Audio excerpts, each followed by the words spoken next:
Hello, my friends, and welcome back to New Dalancia, our Dungeons & Dragons 5th edition homebrew campaign. I am your most gracious DM, VGpunx, and with me, as always, are our players. As indicated by the intro, we are out one Psycon today. Ian Fear will not be joining us, but the show must go on. So without too much hesitation here, let me get some music rolling, and we will briefly recap what happened in the last session. So we're opening up at the What Ails Ya Tavern. Well, I guess we're not really opening up at the What Ails Ya Tavern because we're about to kind of split the party. So maybe just some ambient kind of noise once we get there. But in the previous session, you guys had just woke up for the day. Actually, why don't I actually look at my timeline? You had a little scare for just a moment when a red robe figure entered the room. It turned out it was Minoris Vrago, who's the librarian or one of the library curators from the Institute of Thaumaturgy, who came to let you know that all communication between your group and the Institute must cease. So he made it seem as though the headmaster is kind of has an idea how to circumvent that block.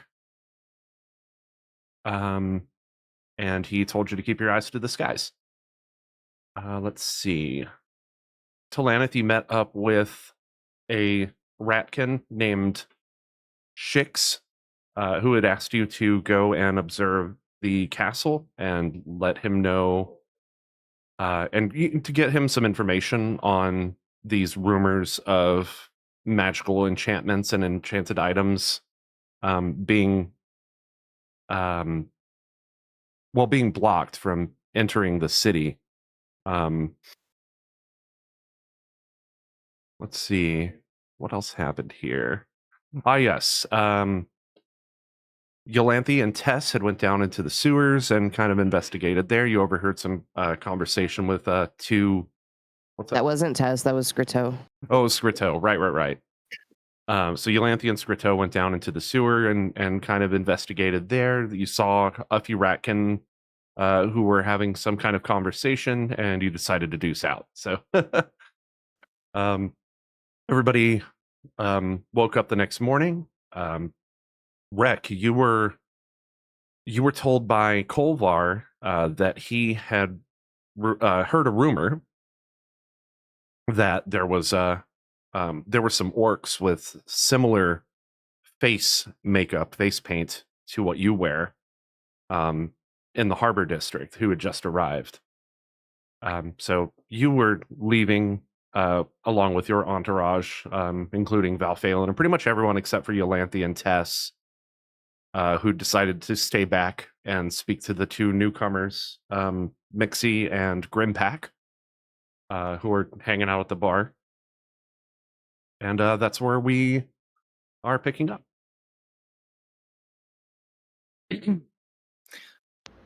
Before we get too into it, Talanith, I think, is at the bar, isn't he, right now? If I remember correctly. You guys are still there, yeah. Okay. Just about to leave. He leans in before we have to leave, and to the bartender and says, "Hey, do you perchance have any mozzarella on you or in your stores?" He gives you a kind of affirmative nod, and let me see here. Do you know Undercommon? I'm assuming you do because you're language. Be under languages. Languages. Let me see if I can find that. Yeah, I'm popping your character sheet up right now. Languages. Common, Elvish, Orc, and Thieves' Cant. Okay. That actually might be a go. He leans into you, and in common he says, mozzarella. You know, I just might be getting a shipment later tonight. Why don't you check back? Why don't you check back after sundown? Do you have any kind of white cheese at the moment? He kind of like gives you a questioning look, and he leans in closer. Wait, are you being serious about the cheese thing? Talanith just narrows his eyes, indicating that he is serious. Let me check. And he proceeds back to the the cellar, and he comes back with a wheel of what looks like a smoked cheese and sets it down. That's good. That's perfect. I'll just need just a block of it. Okay, yeah, coming right up. He goes back, and he returns with just a block of this cheese, and it's like wrapped in like a cloth, and he hands it to you. Okay. Talanith puts it in his pocket. Thank you. Just like cheese in your pocket. It melts and gets real gooey. Depends on the cheese. Oh, by the way, you should come back later tonight. I think I got a bottle of the that old 43 downstairs, you know? Talanith looks at him and nods, and then walks away from the bar towards the others. He goes back to polishing a mug. People are starting to kind of enter the building through the door. So he's starting to get like his first few patrons for the day. Right then, shall we be off? Yeah, let's go. And Rex starts heading for the door. Talanith nods and follows suit.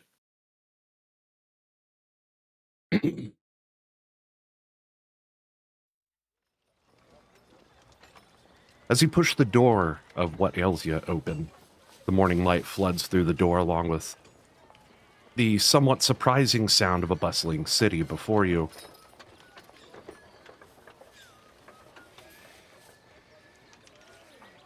Might take a little bit to load, but if it doesn't load right away, then just click in the scene. You should see it. It loaded right away for me. Cool, Yeah. cool. Nice. The streets are filled with the creaks of carts clattering over cobblestones and of the voices of merchants calling across hastily reassembled stalls. A chill northern breeze passes over you, but it's quickly swept away by the embrace of the warm sun. Fall in Shopabin has brought hues of red and orange to the trees, and although this is not a new sight, the shades seem somewhat more vibrant. Children chase one another through narrow alleys, dodging between workers, making repairs to the cobblestone walkways and buildings alike. A messenger in green and gold livery weaves through the foot traffic with scrolls tucked under their arms. Above it all, distant bells chime from the temple, and you realize that this is the first time you've heard them since the Hydra's song fell silent. Through it all, the city has survived. Its heart beats. Shopabin lives again. Rick, are you anxious about seeing your people?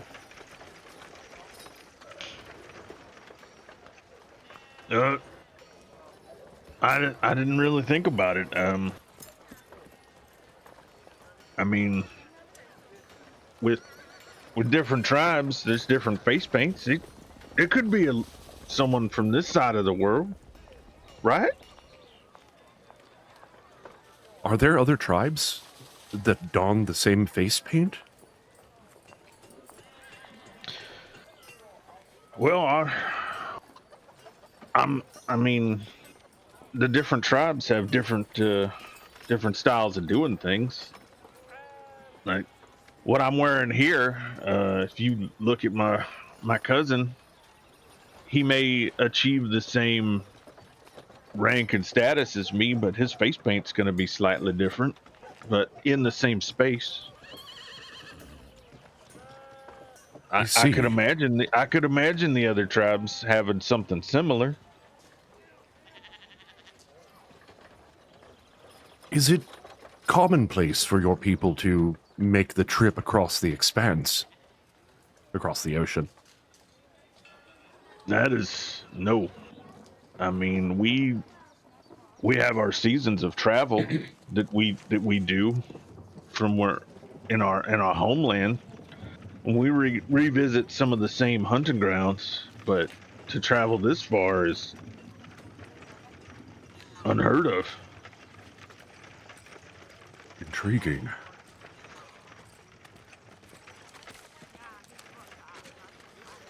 That's why I'm saying it might be a tribe that lives on this side of the continent that I never knew about. Could be. Well, I am also interested in meeting more of your kind. Your people or otherwise. Well, which way's the docks? As he looks around. Should be just through the market district. If I remember correctly, it's north from the... from there's a gate. All right. Rec looks around, gets his bearings, and starts tromping off. The streets of Shopabin's market district pulse with the energy of a city reborn. The scent of fresh timber and drying mortar hangs heavy in the cool morning air, mingling with the ever-present brine from the Jade Bay. Wide patches of cobblestone have been ripped up and relaid, evidence of the Hydra once hidden beneath the surface. Gaps remain where buildings once stood, now marked by scaffolding, construction tarps, and workers shouting orders over the clatter of carts and hammers. Many shops stand with brand new signs, freshly painted and still gleaming. Others are missing their signage entirely, their doors standing open with uncertainty as workers mend the aftermath of disaster. Temporary stalls pock the streets with merchants filling in for the names of the townsfolk, for the names the townsfolk no longer recall. A shopkeeper hoists a ladder as you pass, hanging a placard that reads, "Mixie's Marvelous Mixtures," over a faded outline, a vague memory of the previous tenant. A man wearing brightly colored robes stands before the establishment, carefully tuning the entrance portal. Children run between tool carts and delivery wagons, playing as though the events of the past week were but a distant nightmare. The adults seem to move just a little more carefully, as if they expect the city itself to shift underfoot. Somewhere, high above it all, on the castle hill, a new red banner catches the morning wind.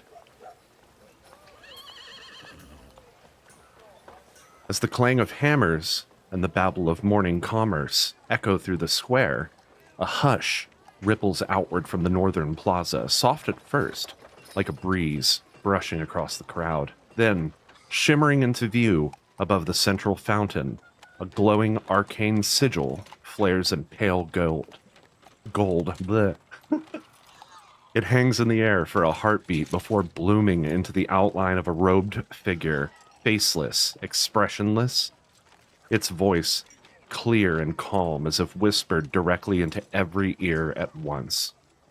So, every single one of you are going to hear this. This actually includes the two of you in What Ails You and What Ails You Tavern. This is like an announcement that for those of you in the tavern seems to come from outside, but you hear it plain as day. Citizens of Shopabin, at the toll of the 9th bell, you are summoned to attend an address from the newly appointed advisor to the Royal Council. The speech will be delivered from the public stage at the north end of the market square. Attendance is encouraged. The entire district falls into a hush. The figure flickers, the sigil pulses once, and both vanish in a cascade of soft golden sparks. Murmurs fill the silence almost immediately. Talanith looks over at Val and says, "That sounds ominous." I don't like this. Naturally, we have to go. I agree. What bell are we at then? The toll It's of the at ninth. 9. Yeah, the toll of the ninth bell is going to be evening. It's going to be in the evening. Okay. It'll be like early evening.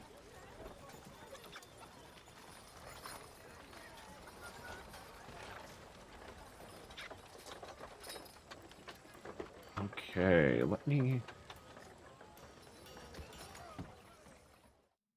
Anna, how are you feeling? You okay? Cool. Yeah, I'm good. Because we're going to cut right back to the tavern at this point. Hopefully that loads for everybody okay. Might take a few seconds, but we'll see. There we go.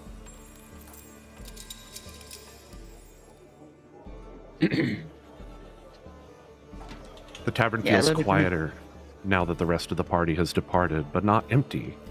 The fire crackles softly in the hearth, filling the place with the scent of burning oak. The first few minutes of the day tick by, the door swings open and Kolvar chimes a smiling greeting at every new face. Trixie, the cheerful halfling server, zips between tables, pausing to top off drinks with a wink and a laugh. Near the bar sits a small round table. Mixie Potts, a striking tabaxi with dappled fur and shining silver earrings, lounges with practiced ease. One leg hooked around the leg of her chair, a now half-empty glass of cider swirling lazily in her paw. Her long tail flicks idly behind her, brushing against Grimpack, a towering minotaur blacksmith, whose sheer bulk makes the chair beneath him seem laughably small.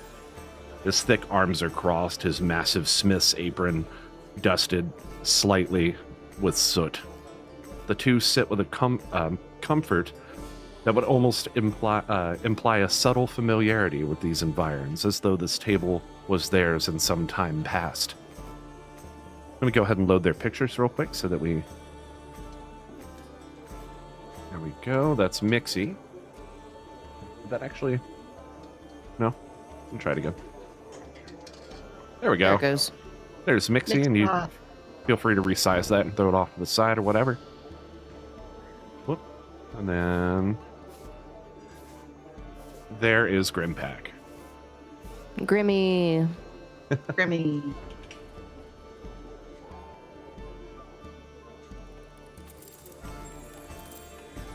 So, I think where we left off, you were approaching the table, yeah? Tess? Tess had already started interacting with Grimpack and Yeah, I think Tess Mixie. got the handshake of her life from Mixie. Yeah, and Tess had commented that she had never seen a Minotaur before, and she was like staring at his horns, and she nicknamed him Grimmy. Okay. I do vaguely remember that. It's been a few weeks. It's been, what, a month? Yeah, and I got sick as hell afterwards, so I also forgot, like, a lot of what happened. All right. So Mixie smiling. Oh, you are a cute one, aren't you? No, you. Well, I thought we'd meet eventually when I saw you. What's it they say? Stick around long enough and everyone winds up at what ails ya? Grimpack. Specifically when there's ale and rumors.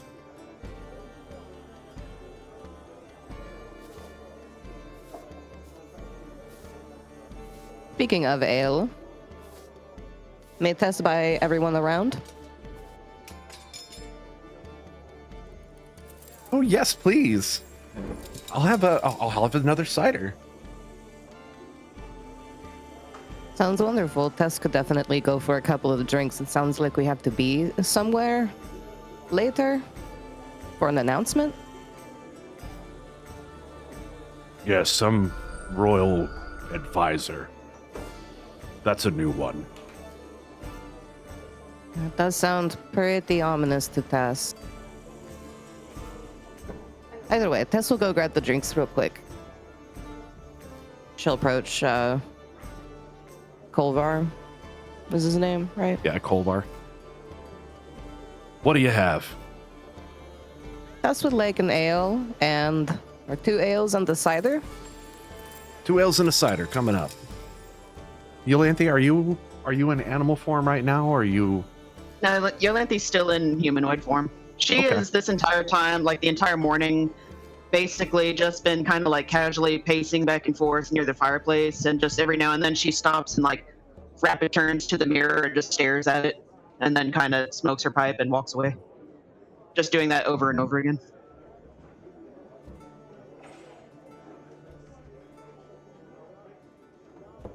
At one point when you look into the mirror, it's almost like you see your own face, but the eyes are not yours. Are they normalized or what? Yes. But they're not your eyes. Oh my gosh. I think when that happens, Yolanthe stops and like keeps staring at the reflection and then just says, "Hey!" This catches Tess's attention, and she whips her head over to Yolanthe. Is everything okay, my friend? And Yolanthe blinks a couple times, and when she looks at the mirror again, does it look different or is it the same? No, it's you. It's normal. She puts her hand up to the mirror and kind of like taps on it a little bit, and then just smokes her pipe again. And then she kind of registers Tess asked her a question, and she blinks and looks over at her, and she says, I think I'm just tired, maybe." And then she goes over. Did you see something? I'm not. I don't know. I don't think so. It's been a stressful couple of days, and she goes over and she's like, goes to sit next to Tess, but then she stops for a second and just kind of stares at Tess. Is Tess still dripping wet from the bath? Probably. Yeah. Yolanthe tilts her head and she's like, "Why are you so wet?" It was bath day. You took a bath? The surprise. It is that time of the month, yes. For the bath taking. Tess can only handle the smell of herself for so long. Usually about once a month a bath is necessary. Yolanthe kind of gives her a really long look and like narrows her eyes just a little bit, and she's like, "I see," and just like sits next to her, but she's kind of like watching carefully the three of them basically.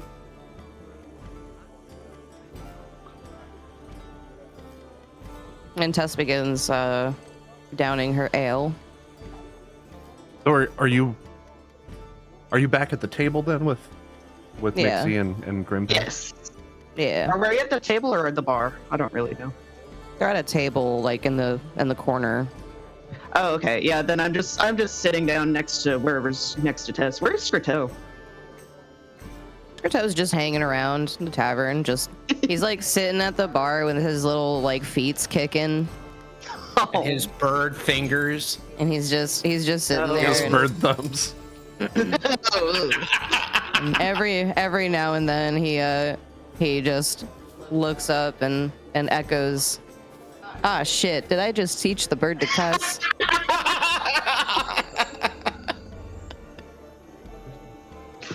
Kovar's real sick of hearing. Kolvar is just kind of like,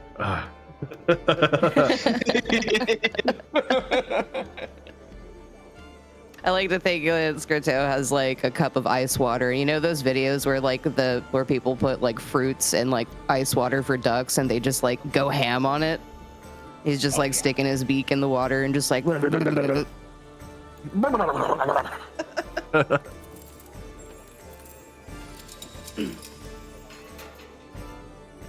Mixie turns to you once more. Thanks for the cider. What are you? So are you from Shopabin? Did you arrive here recently? Tess and crew did arrive here kind of recently. We're on our own mission and just this is Tess's first time actually checking out Shopabin. Tess does not travel very often. What brings you to Shopabin? Oh, just some personal business. The Tess cannot really go into big details. Oh, I see. Well, if you need potions, come to the Market District. I have a shop that's being set up. It'll be open likely in the next few days. Grimpack does too, actually. Are you both also from Shopabin? Originally, yes. And we both moved to Argentport, which is, you know this to be there are ferries that run between Shopabin and Argentport. It's basically the town just across the bay. I believe you've probably heard Ian Fear talk about Argentport a couple times. Him and Sarahi had went there at one point. Okay.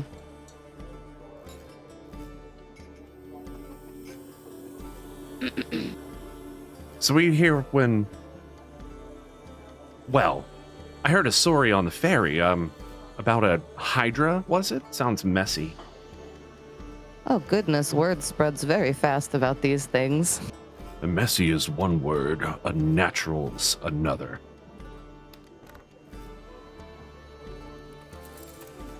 It definitely was pretty unnatural looking, kind of terrifying. Quick question. What did Shoot. we do with the head? You turned it into the castle. Damn it. All right. But you also notified the Institute that there was another head still beneath the city, and they went to go collect that. Do I still have that eye? Yes. Oh. Oh.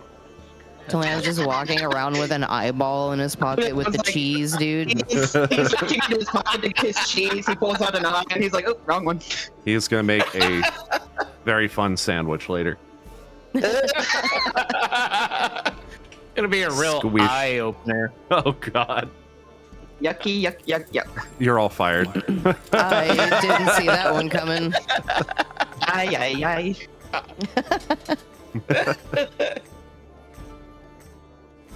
Trixie approaches the table, fresh mug of ale in one hand and a bottle of cider in the other. Another round, sweetie? Mixie places her tulip glass on the table and slowly slides it toward Mixie, who starts to fill it with the amber cider. Mixie looks up at you, Tess. She winks. They're good folk, those two, most of the time. And Mixie says, "It only happened one time, and I said I was sorry." Trixie grins smugly at Mixie, setting down the mug of ale and collecting Grimpack's empty one. "Let me know if you need anything else, darling." This just Thanks drags to you. Dalancia enough to like lean in and like with the spill the tea look on her face, like, so what happened? Wait, what? Can you repeat that? Mixie said something, right? Yeah, the story about it only happened one time. Yeah, it only happened one time. Yolanthe wants the tea on that. Yeah. Oh, sometimes with my experiments, they can get a little blowy uppy. And I promised I would never do any more experiments here in the bar, even when I'm bored, for any reason. I said I was sorry. Starts to slide Tess's drink away from her.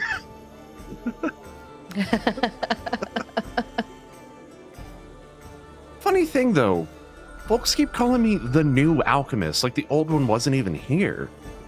But I remember him.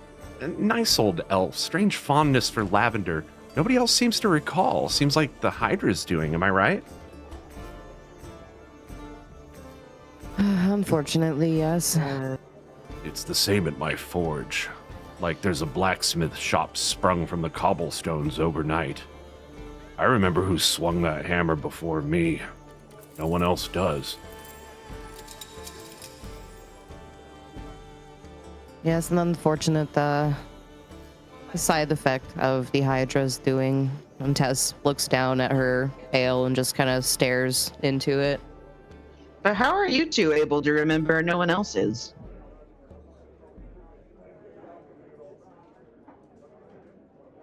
Well, if I'm understanding things correctly, it's because we didn't hear the song. Huh. Did you have meat plugs? Meat plugs? I know that you're not here. Talanith just vanished. Scripto in Planet's voice. Scripto in Talanith's voice. Meat plugs.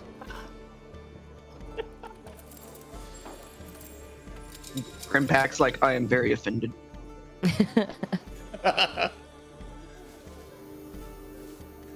Wow. What did you say your name was again? Oh, Tess. Tess. It's been nice meeting you. It has been very nice meeting you as well. Tess cannot wait to check out the shop to see what kind of fun experiments you may have to share. I can't wait to see you there. I just love making new friends, and she kind of like cheerily sipped on her cider. Tess gives her a big grin. About what time is it? Like, how long do we have until this 9th bell? It's still. I'm gonna say it's probably approaching noon at this point. Okay. It might be like 10:30 or 11.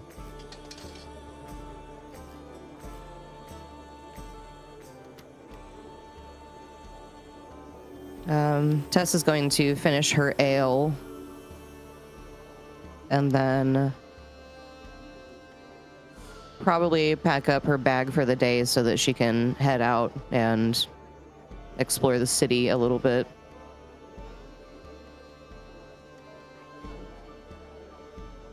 Acid? Eulanthi, what are you doing?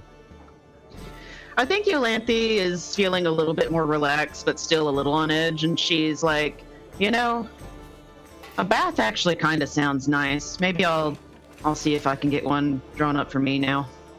And she goes over to talk with Trixie about how to make that happen. Oh, I can get that for you right away, darling. She Thanks. kind of trudges off toward the rooms.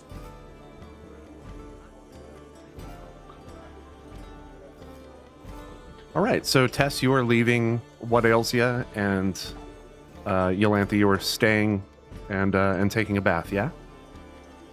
Yeah, well, is Tess leaving, or is she just packing up, getting ready? She's packing up and getting ready to leave, so she'll probably wait and see if Eulanthi wants to tag along after some relaxation time. Yeah, some R&R. Eulanthi, it doesn't take very long for Trixie to get that bath going for you, and before long she approaches you. Okay, everything's ready, and Cool. Thanks. guides you to the tub. Towels are right there. And if you need anything else, just holler. You settle into the Awesome. bath, and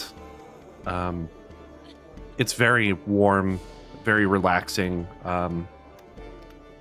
She's just like chilling and soaking and smoking on her pipe and just kind of staring up at the ceiling, just like, this is better. After a while, you kind of nod off, and you're hit with this very vivid dream that you are a dragon, like a huge, ancient green dragon. Ooh. And as you're like looking around, you notice that the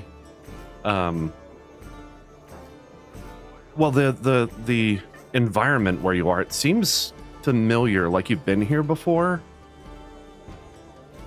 And suddenly you hear a noise, you look up, and there's Scritto. You wake up. That was a strange dream. Like Scritto was in the dream, or Scritto is in the dream. Oh, interesting. Okay. Elanthe kind of blinks herself awake and like kind of stares off into space for a second, like processing that, and then she looks down at her pipe and like sniffs at it, like, the fuck? Go ahead and roll a wisdom check for me.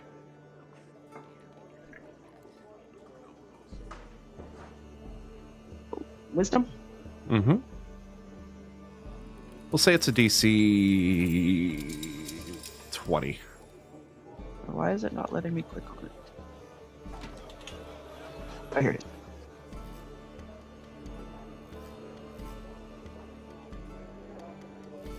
Okay. With a 14. You can't put your finger on it, but there was something really familiar about that place. It's like you had physically been there before, but not as a dragon. What did it look like? It's like the inside of a... It was like the inside of a cave. But it, not quite a cave, more like a... Almost like a lair. A ruin? Like there, you remember distinctly that there were like some like structures that looked kind of derelict, broken. I see. Okay. Yeah, Elanthe, she kind of processes this, and then she's like, people are going to think I'm crazy if I start talking about stuff like this, and we've dealt with so much. Maybe I'll just... I don't know. And then she realizes she's talking to herself and shakes her head. She's like, you're losing your fucking mind. And then she starts getting ready to go to meet up with Tess.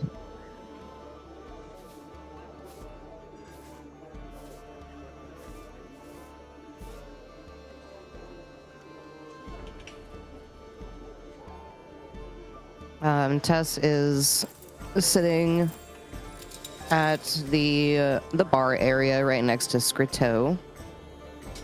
Scritto looks like he's got his things all packed up too, to head out with everyone. So Tess sees Elanthe right now.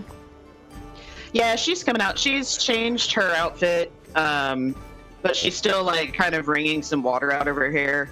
And she, I think without realizing it, she does the like dog shake where you just shake the water off. And then she stops and she's like, oh, sorry. Did you have a good bath? Have you ever dreamed you're a dragon?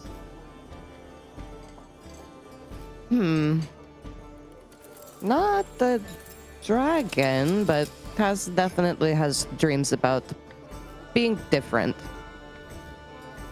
Oh. Do you have a dream of being a dragon? No. Maybe. I don't really sleep. It's hard to say. What's real and what isn't real. Anyway, we should go. Does sound like you could probably use some fresh air. Would you like to Yeah. go You know what?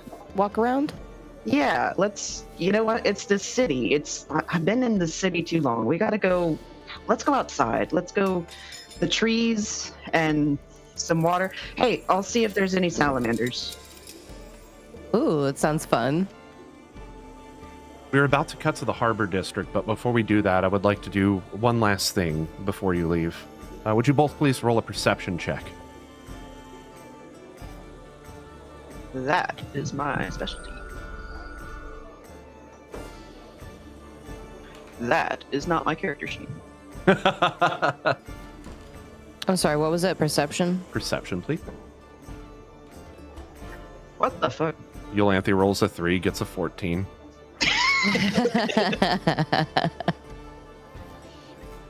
Okay. All of a sudden, from the windows on the front of what ails you, you see this like bright flash of like pink light, and it's like instantaneous. Wait, I'm sorry. Where did we see this? Just coming through the windows. It's almost like the sky's color changed just for a moment. Tess blinks a couple times and rubs her eyes. Yolanthe instantly turns into her wolf form and posts up in front of Tess in like the protective like guard dog pose with her hackles raised. Turning around from the bar, oh my god, what is his name? Darkul. Y'all see that? Yes, Tess thought that she may have been going crazy. That's not normal. Very strange. Perhaps we should go check this out. But to check what out? It was just the sky? Was it an explosion? Didn't hear anything. Huh. Maybe it was nothing. I mean, it is the Magic City after all. The weird shit happens here. Well, let's go, Yolanthe. Scripto, come along. Hey, you're going to the thing later. The advisor or whatever address. Yes, Tess will be there. Well, I'll see you there. See you there, Darkul. He kind of like lays us back in his seat, and Kolvar, like you hear him as they're as you're leaving, you hear him and Kolvar kind of going back and forth. What do you mean? What'd you see? Oh. And then him kind of trying to describe it to Kolvar. Okay. Did Mixie and Grimpack see this? It didn't look like they noticed, no. Well, Yolanthe will stay in wolf form right now and just kind of keep her ears pinned back and listen mode while they walk. All right. As for the rest of you, as you approach the eastern gate of Shopabin, the scent is what hits you first. Salt, tar, and fish. The Shopabin Harbor District rolls out before you like a faded tapestry, colorful in its past, worn at the edges, but holding resilient in spite of plagues and orcish blockades. Only the eldest elves of Shopabin would recall a time when the harbor was the heartbeat of the Magic City, where once ships lined the docks, only a few small ships remain. Where once there was a city alive with trade and commerce, now stands a paranoid people resisting a slow dereliction. Still, there's movement. Life clings here like barnacles, sailors mending nets, merchants arguing over crates, a lone cat sleeping on a pile of rope, seemingly undisturbed by the world collapsing around it. Old I barked at the stone cat. Old stone warehouses almost lean against each other like drunken sailors. The streets are filled with the echoes of creaking cranes, busy workers, and the squabbling of gulls that pepper the sun-bleached rooftops. As you all follow the harbor district, or as you all follow the harbor toward the lesser docks, you spot them. 3 figures, cloaked and heavy with northern furs, the kind not seen in Viridia. One of them carries a poleaxe strapped across her back. Another leans on a long weapon, not quite a spear, not quite a staff. The third, hulking and hauling a huge hammer. The paint on their face. It is the exact same paint that Rek wears now. Rek, you, upon seeing them, immediately recognize them. They are, in fact, members of your tribe. They stand in a quiet pocket of dockside shadow, watching the waves. They have not seen you yet. Okay. Looking at them, so I recognize each of them. Does one of them have a leader's head paint on, or are they all just warrior head paint or face paint like mine? One of them does have a leader's paint. Sorry, I'm trying to dig through and find them all. I have a long list of imported stuff here. Okay. Where did I put Yeah, them? so a leader would have the face paint above the eye ridges on the forehead, and like a shaman or a teacher would have the face paint around the chin and mouth. This one Okay. looks like that's the leader. Hopefully I did that one justice. Do they The other one looks like this.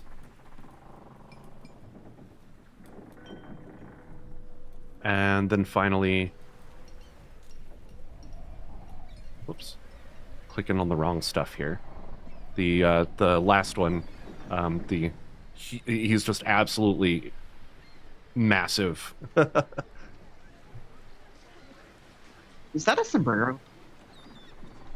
That is a straw hat.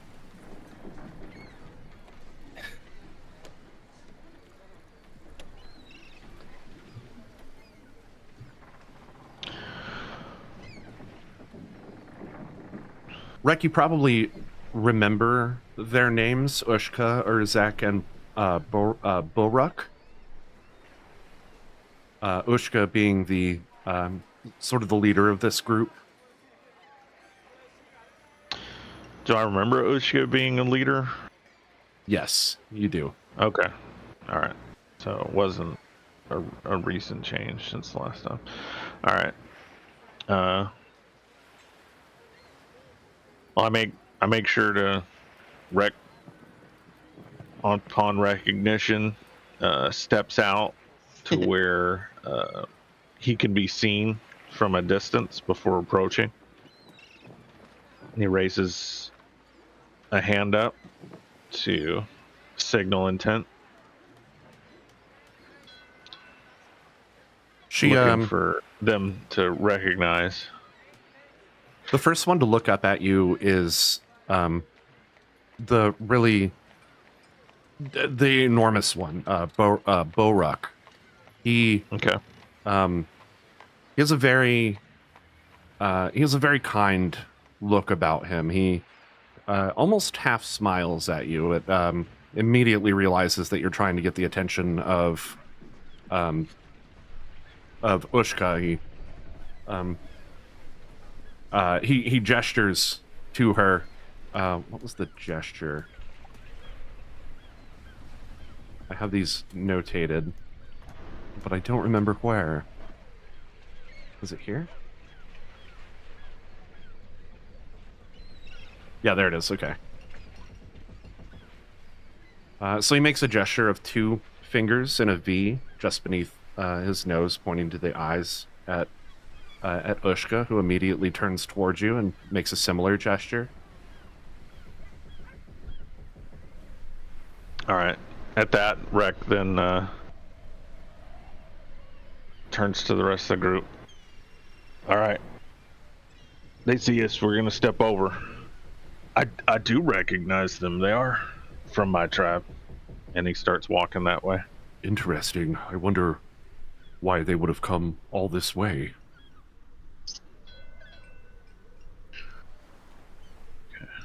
Rex As you, step oh, I'm sorry. forward up to Ushka and does the raised hand gesture again for greeting on his chest. She matches the same greeting to you, but she looks confused. She says, "So it is true. The blood you wear is of the shifting path. I know every soul who wears it, and yet I have never seen your face."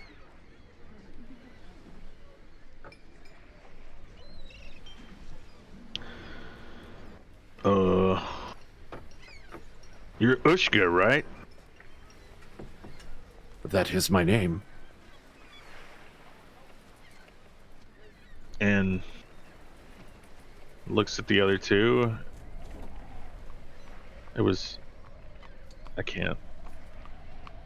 forgot the names. It's Borak. so the big one is Barak, and the kind of smaller one was Urzek. And Urzak, right? It seems you have us at a disadvantage. Well, I You mean, are. I have been gone for a while. I would think you might remember me, but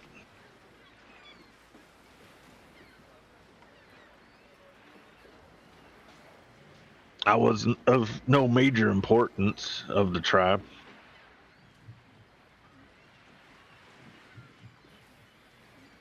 This is no small claim, boy.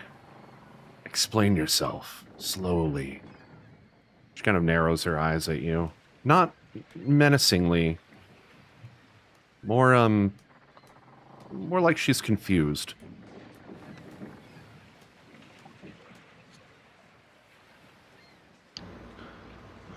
He takes a step back, but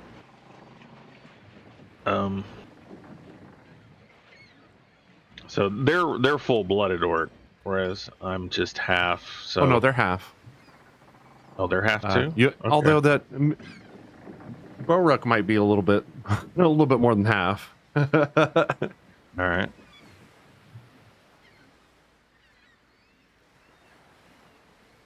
I'm Rex, son of Rayla. Rayla.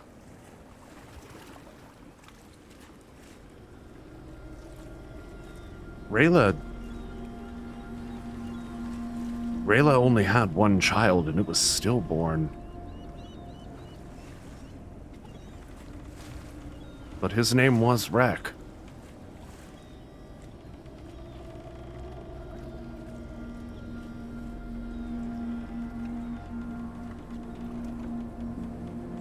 The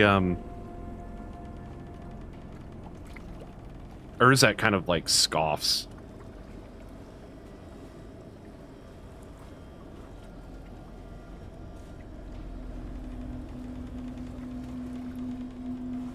And Ushka, locking eyes with you. I believe you.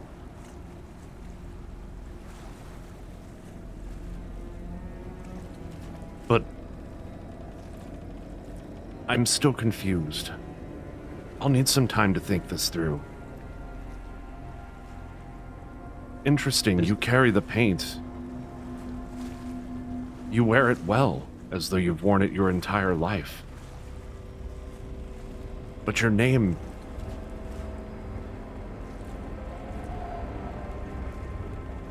She kind of trails off. Rek tries to think, is there any interaction that he could remember? Anything that would stand out, like a hunt that he's done with them, something that makes sense? Go and roll a wisdom check for me. We'll call it a DC 15.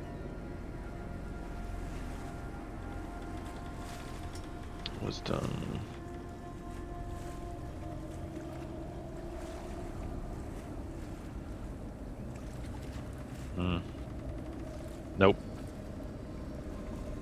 Nothing that you can put your nothing that you can think. Nothing comes to mind. Okay. You know that you have had interactions with them in the past.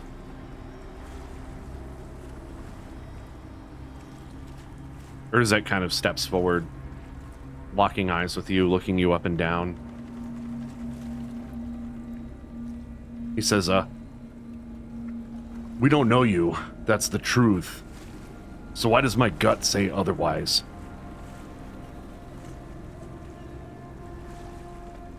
You walk like us, you talk like us, but you ain't us.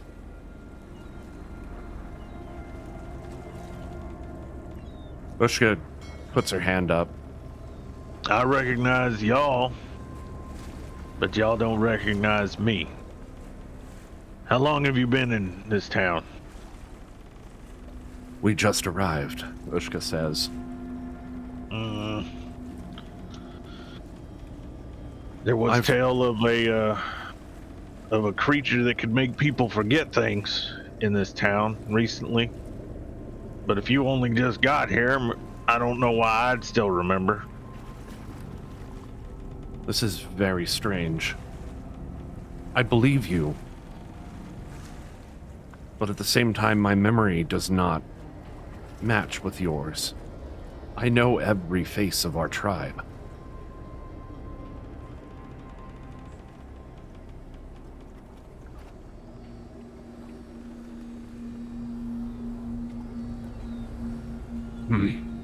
Ushka says wait, so we wait for now. Fine.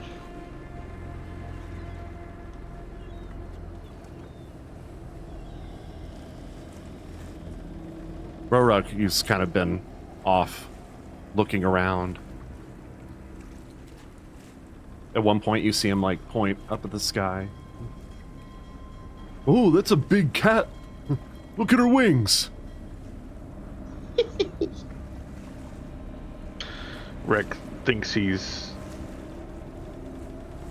making fun for a second, but he'll cautiously look back and up.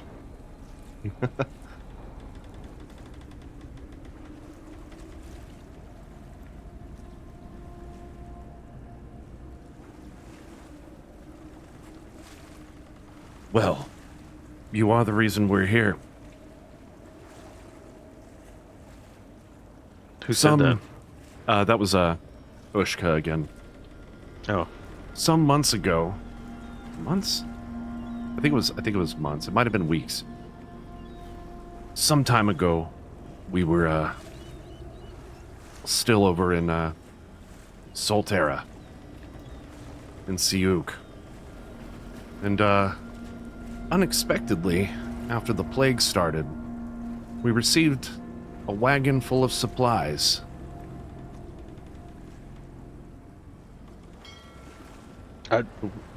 I sent those. I knew we were in trouble and I had the means to send aid. So I heard. But I had never heard of you before. And so we've come here to know your story.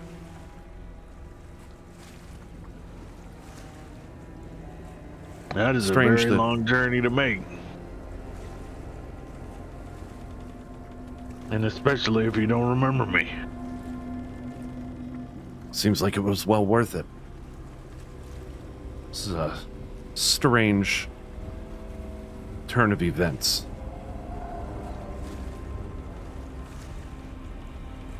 We'll be around in Shopabin.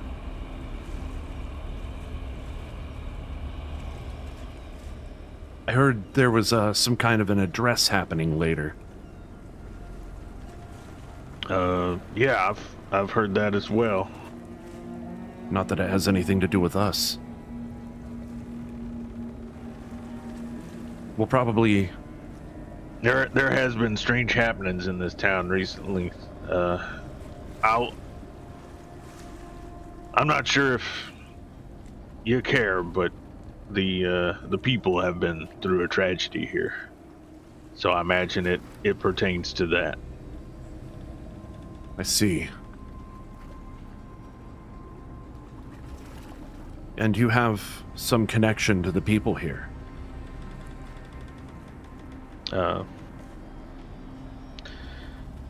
Rec looks back at his friends here. My compatriots here. He points and introduces Val Phelan and Talana. Greetings.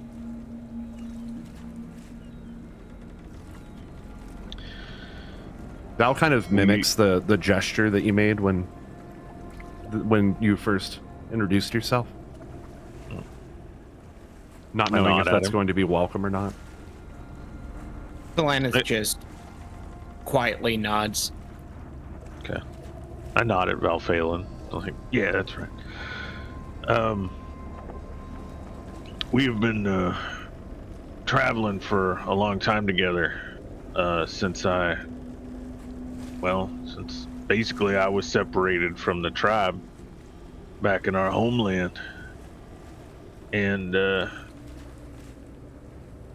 I've been helping them with trying to right a few wrongs, and it's led us all the way out here across the ocean.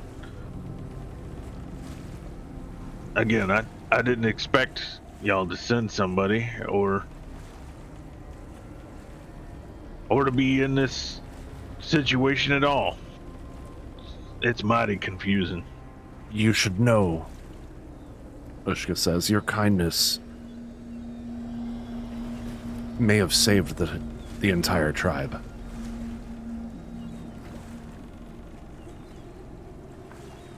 That calms my heart to hear. I knew we were in tough times from what I remember, and I tried to do what was right.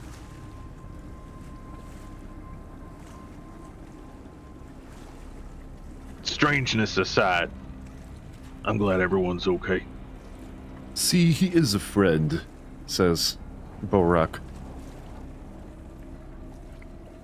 You, looking back at him, he actually seems to have a live ferret hanging onto his shoulder. It peeks over every once in a while to kind of make eye contact with you and then kind of ducks back behind him.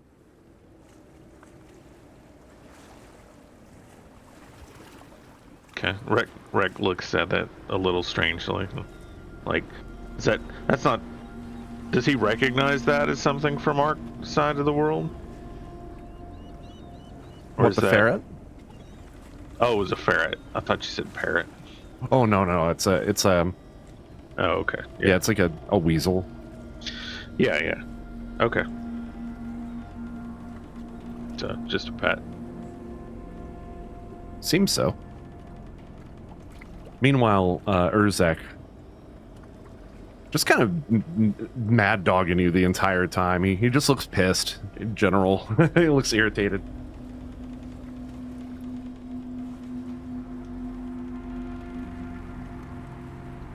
Rec doesn't pay much mind to that, so... Well, now that we know you're here, we have our own other business to attend to. We'll be making our way to the forest.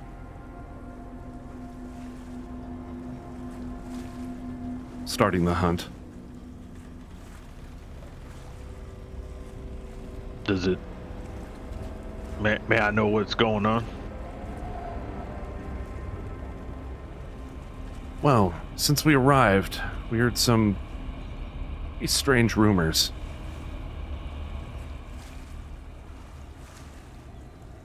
Such as?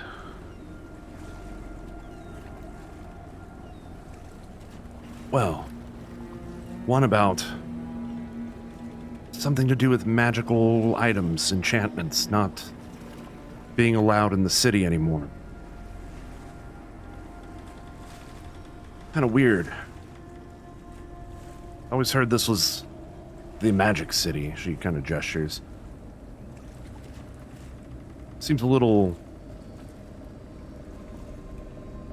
It's a little strange that they would stop the flow of magical items coming in and out. Seems like it'd be crippling to the economy here. But That does I sound weird. don't know much of such things. I guess I haven't heard that. Or Another if I did, it didn't pertain to me. Another rumor of strange beasts appearing in the, I suppose they call it the Verdant in Chandra, was it? The forest. That sounds familiar.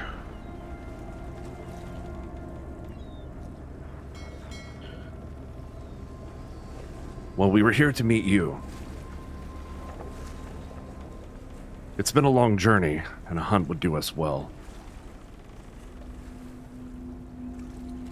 Then, I'm glad to have seen you safe here. I appreciate word back that things have helped. And I wish you well in your hunt. Perhaps we'll meet again, Wreck Bloodstone. Wait, did you ever actually communicate your last name, or did you just say Wreck, son of... I just Rayla, said was it? Rex. Yeah, Rex, son of Rayla. Ah, so she would have said that, then. It would have been we Okay. shall meet you again, Wreck, son of Rayla.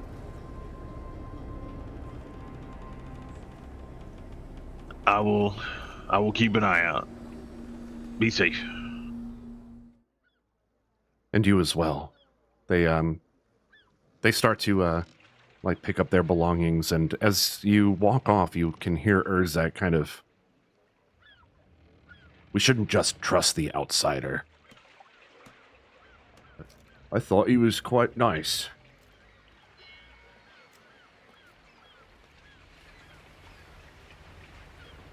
And Rex looks at Val and Talanith and be like, I don't know what's going on, but I think something like what the others were saying. I don't think we're in our place. Like we're in another one. I'm starting to get the same feeling. Alanith But I don't like it. is in deep thought, but doesn't say anything. Could it be us? Out of time? Out of our universe? Oh, it's too much. I think it's the mirror. I think Could when be. we came back through it, we're not in our mirror. I don't. Are you suggesting that we're not in our own reality?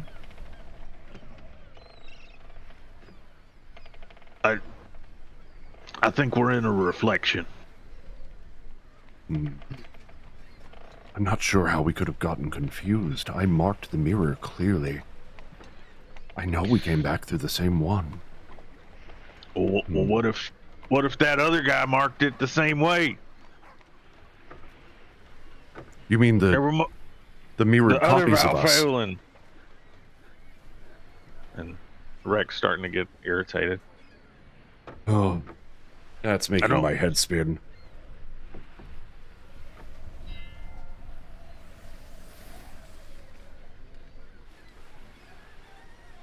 Whatever it is, we're here now. Perhaps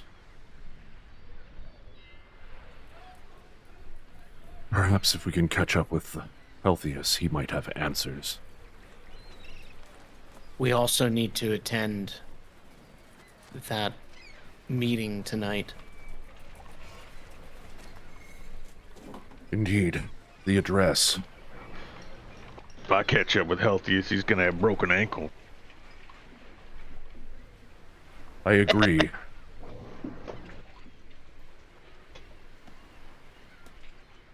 All right,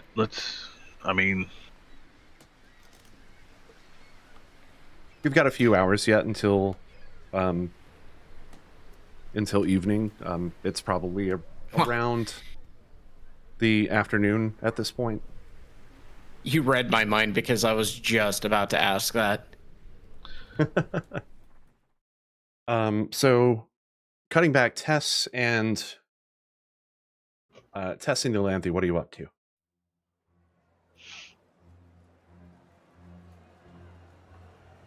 Are we just wandering? I don't actually think we had a Yeah, destination. we didn't have like a destination. We're just trying to kill time before the big meeting. As you guys are walking, you overhear some chatter from some of the townsfolk. One of them talking about this new advisor. Talking between like a small group of people, and you overhear this like, yeah, I heard he was like a older guy. He's red robe. Tess immediately looks at Yolanthe.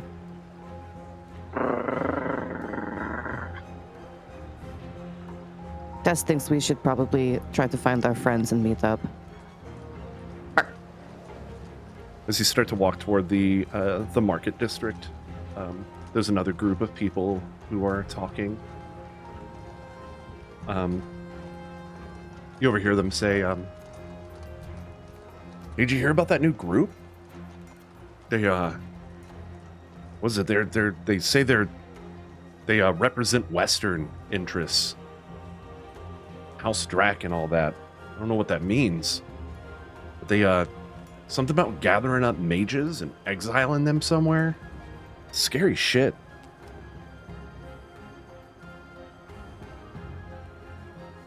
Do we know anything about House Drac? You know that most of the people that you've met from House Drac are assholes. That's Okay. exactly what I was about to say. We know they're assholes. We know they suck. You all wind up bumping into each other in the market district.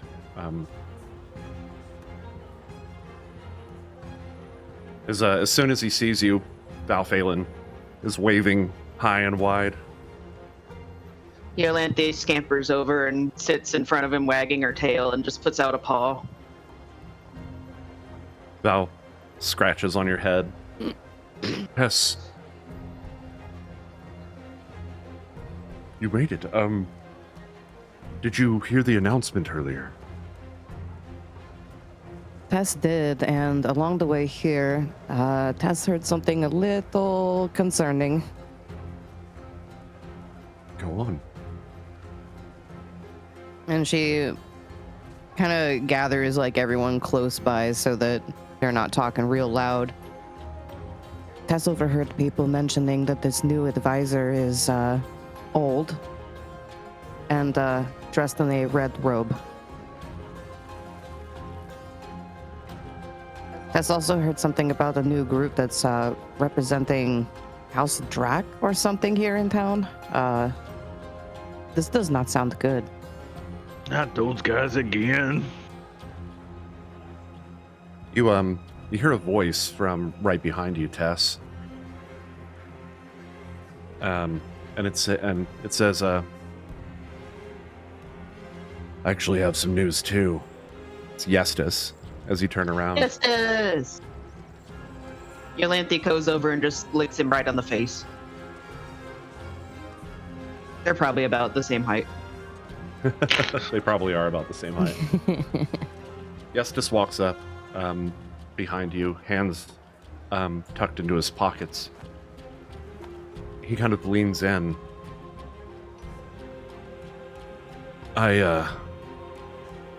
I've been poking my nose around the castle. They've been closed off for a few days, but I found the lady you were looking for. Serena? Ian Fear's mother, was it? Turns out she's been hanging around this new advisor guy. Now, I don't know the extent of how deep that partnership perhaps goes, All I know is that they're spending a lot of time together. Thought you'd like to know about that. Yes, this information helps a lot. Also, has overheard people mentioning gathering up magic users and exiling them. Haven't heard anything about that. That's scary as shit. Word is spreading like wildfire around this town. It's very hard to figure out what's true and what's just hearsay. Well, I'll definitely keep my wands hidden then. You all should probably do the same. That does sound like the wise thing to do. The hell's going on in this town?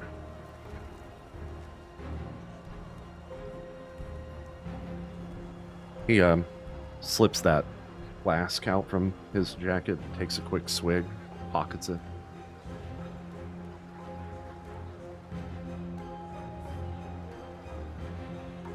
Anything you need looking into? You have helped us a lot.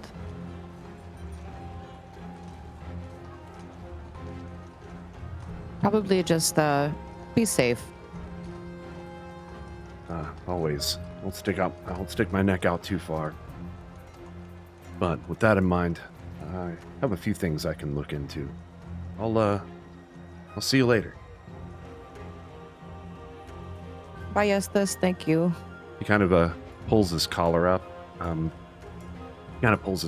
Like pops it up over like his neck, and he walks off.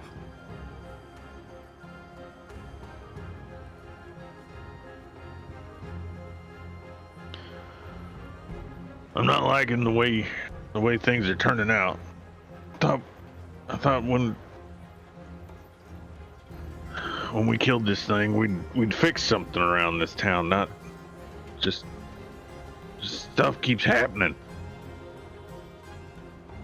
Tess is thinking that the Hydra was probably a very good distraction for something bigger going on. I'm still not fully convinced that the Healthius is innocent in all of this. I feel like he has a hand in it somewhere. Perhaps that's just paranoia setting in. Yeah, Tess thinks you're onto something there.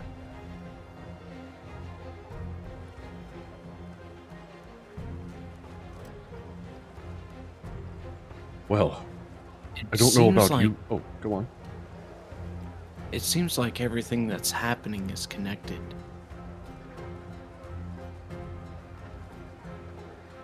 Does feel that way.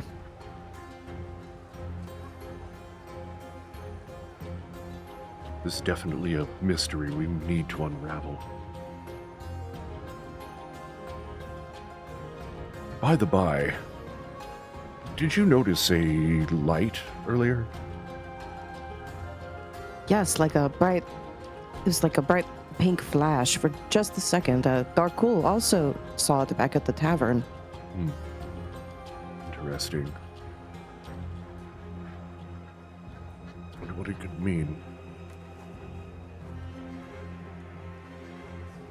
Hopefully we can get a little bit more answers after this announcement later today.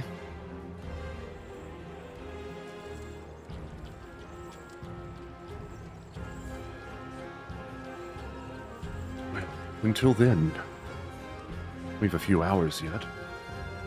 How about a bite to eat?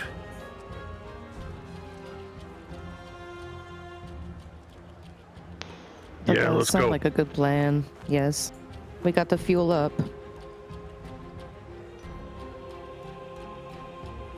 Okay. Alanith is close by. He's just tossing the eye that, just up and down. Is that like his new fidget toy, bro? It sounds like It is.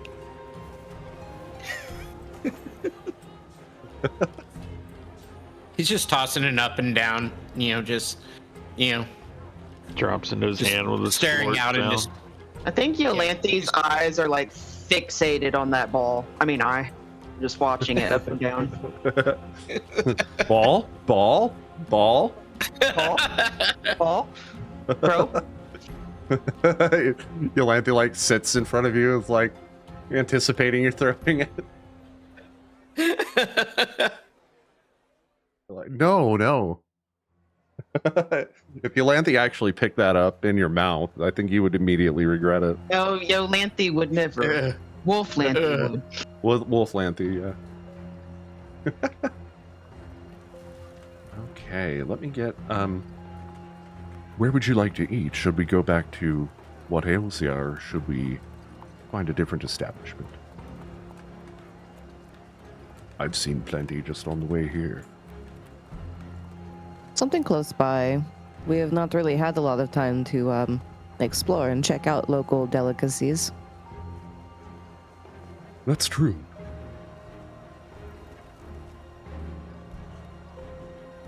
You all kind of start looking around. There are actually a number of restaurants right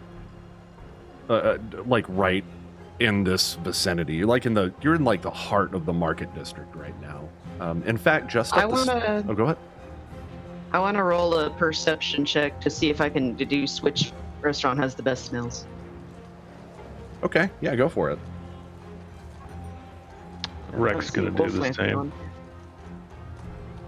I see 2 rats. I don't see a wolf. Oh shoot. Why do you see 2 rats? What the hell? Okay. I mean, I can turn into a rat, but I don't think that helps anyone. I'm working on it. Give me a second here.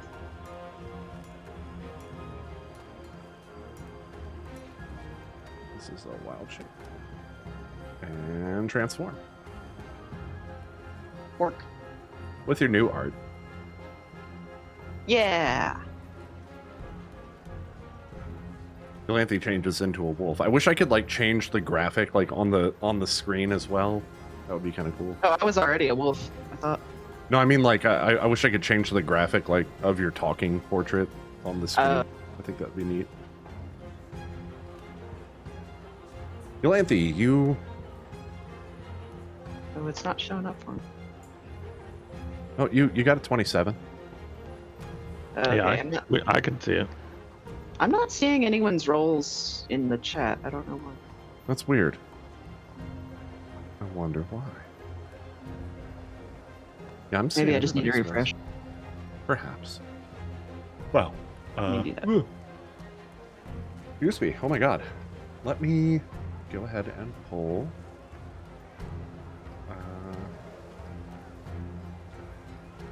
Which one looks here? I'm just going to go to the city streets scene. I feel like that's a pretty cool scene. Reload it and get some music going. Yolanthe, you raise your nose up in the air and you immediately catch this wonderful smell just up the street from here. There's a kind of a small little hole in the wall kind of place. Looks like it's just sort of just a little tavern. It doesn't appear to have any rooms or anything like that. It's just a place you can go and eat and get a drink. Okay, Yolanthe just starts walking down the street towards it, just kind of assuming everyone else will follow. Tess follows behind. So does Scritto. Yeah, Rec goes to keep up. You all walk into this, like I said, it's sort of a small establishment. There are a few tables, a few people sitting around eating and talking. You all kind of walk in and sit down at a table. Before long, an elven man walks up. Hey, what can I get for you? You hungry? Absolutely. We do a little generation here. Just a second.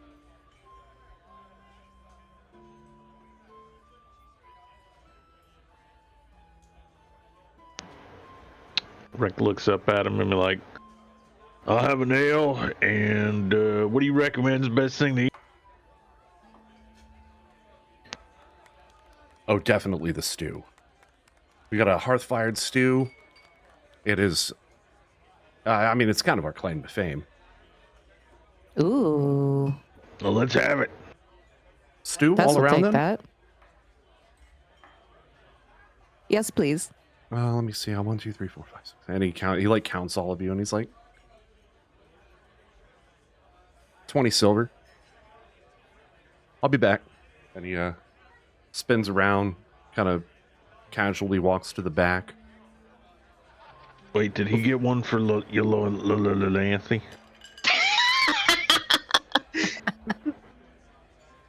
That's true. Yolanthe, are you still in wolf form at this point?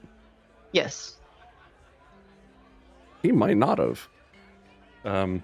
Either way, he comes back out after a few minutes with drinks. Sets them all in front of you. Food will be out. Food will be out soon. Anything else I can get for you? When the time comes, an extra bowl for our companion here. Tess points to Yolanthe. Well, that's an interesting looking dog. She tilts her She head. is a special one. Is her eye okay? Oh yes, that is normal for her. Okay. Cute doggy. And he's like looking at you and smiling. I have just the thing. Is he smiling the way that like I would be creeped out and backing away, or like No, he's just like, this "Ooh, looks like a new cute." fur coat? Or No, he's like, ooh, cute doggy. oh, okay, that's fine. He kind of walks back and, yeah, I'll have your food right up. Walks back into the kitchen. Valthalion kind of slumps back in his chair, pulls out his usual pipe and starts puffing away. I don't like what's going on in this city. Same. Everything is very concerning and confusing. Just seems like we take one step back and then we fall 5 stories down.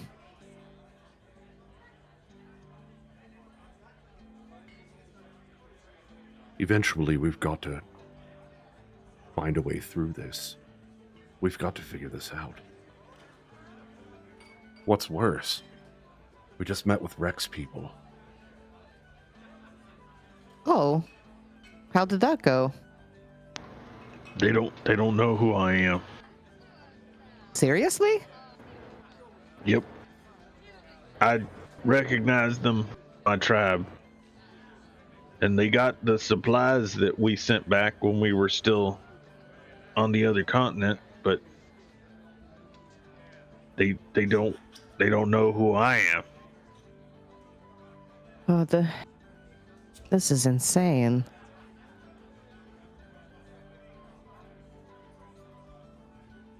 I don't think we're in the right place. Tess was beginning to have those concerns for quite a while now. I'm inclined to agree. It's strange. It seems like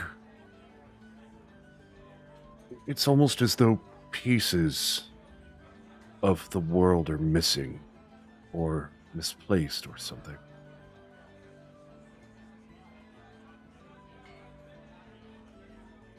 I don't like it. Nor do I, friend. Talanith is still tossing the eye up and down, but stops briefly and says, maybe we should keep our wits about us in this address later. Quite right. Then he wonder goes what this back is to tossing about. the eyeball up and down.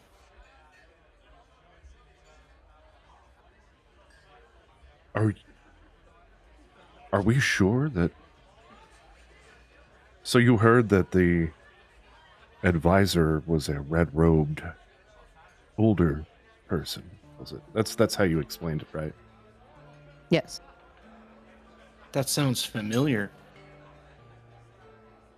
I wonder if it could be him.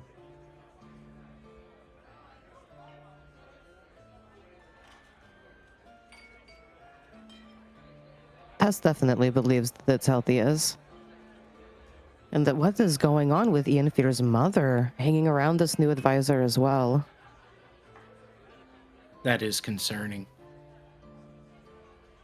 She seems nice enough.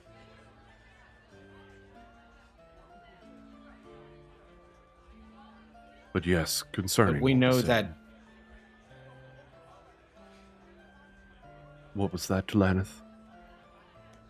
we know that not everything can be as it seems. I definitely recommend caution. Absolutely. I'm still stuck on the possibility that perhaps we came back through the wrong mirror. How that could have been possible.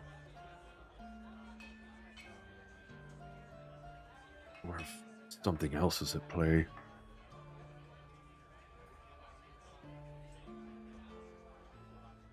No way to tell for certain. We just have to keep our wits about us, indeed. With that, I'd like to go ahead and cut to intermission. So we're going to take a 15-minute break, during which I will roll a long ad so that we can disable pre-rolled ads for folks. We will see you back in just a few minutes. And we are back. Let me get that music kicked back up real quick here.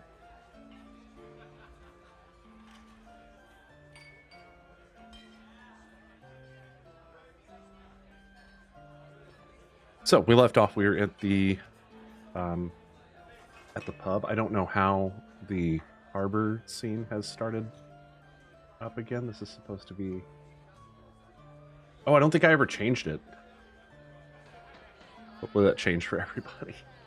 Looks like it did.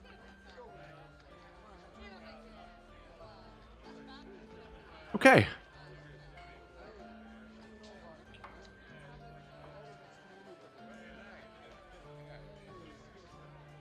Things are a little bit quiet at the tavern. What is the name of this tavern? That is a good question. What do you think it should be called, chat? Yeah, throw names at us in chat. Something funny.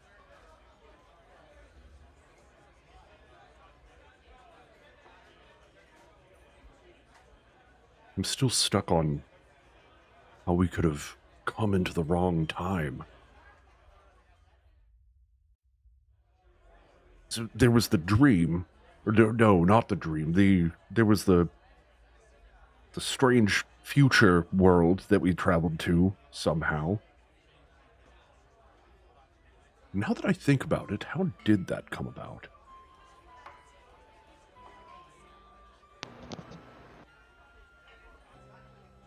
What happened?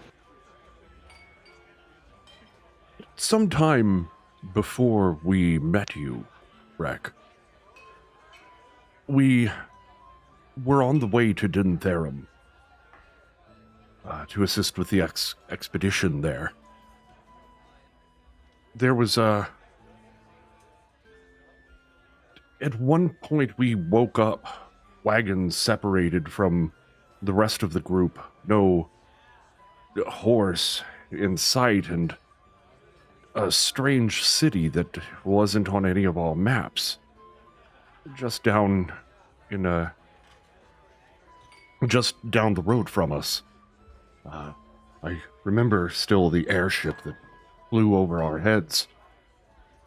I'd never seen anything like it. But, people there had these strange weapons. They were long, cylindrical, and they shot a projectile like a crossbow, but a more mechanical design. I've, again, never seen anything like it. Rex just kind of looking at you weird. Airship? Yes, exactly what it sounds like. A ship flew through the air above our heads. Huge. When we finally came back, we thought that several of these weapons that we had confiscated from some bandits had made it back with us, but they had been somehow, I think, turned into these orbs. And, Helthius, well, he took those orbs from us. And that's when all of this strange time stuff has happened.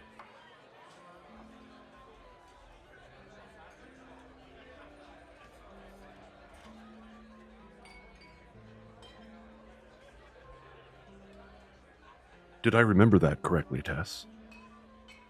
That does sound correct to Tess, although a lot of Tess's memories have been scrambled with everything going on. Heltius took those orbs, and it's like we've been chasing him ever since.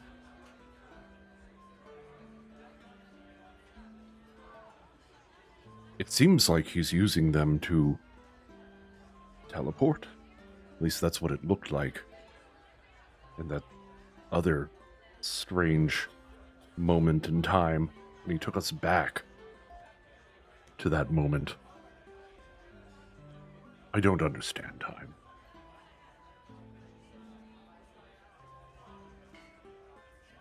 Do you think it was when we were brought back that we were placed in the wrong timeline?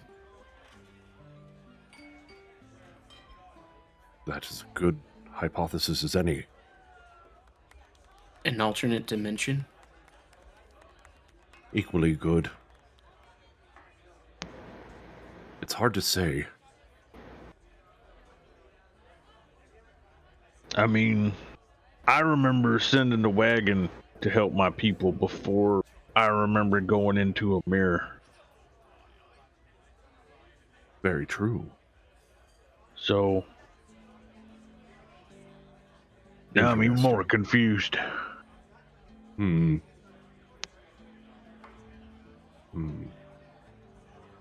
That actually is a very good point. We hadn't crossed through the mirror yet when that happened.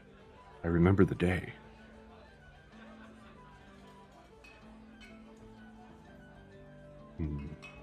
What if it is not the mirror, but it is just Heltius?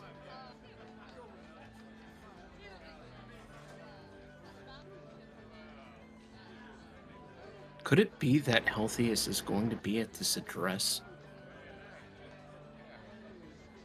This address does have to do with the new advisor, which I heard, or Tess heard, is a person who sounds like they could be Healthiest with the red robe.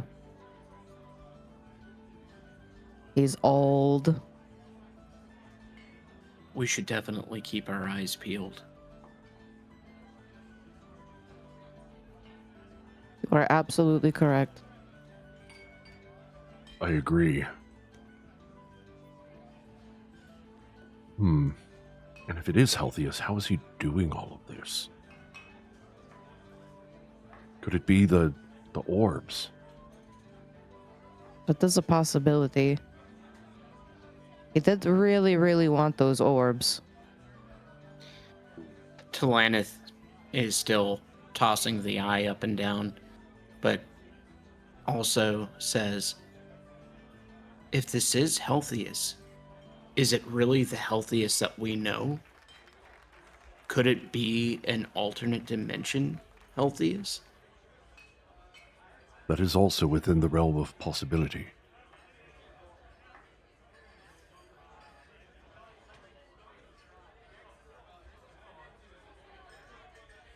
Oh, all of this thinking is giving Tess a headache. Do we ever stew yet? Actually, the moment that you look up, the server is there, and he's like dropping plates in front of you. All this, like, what the fuck? It's alternate dimension stew.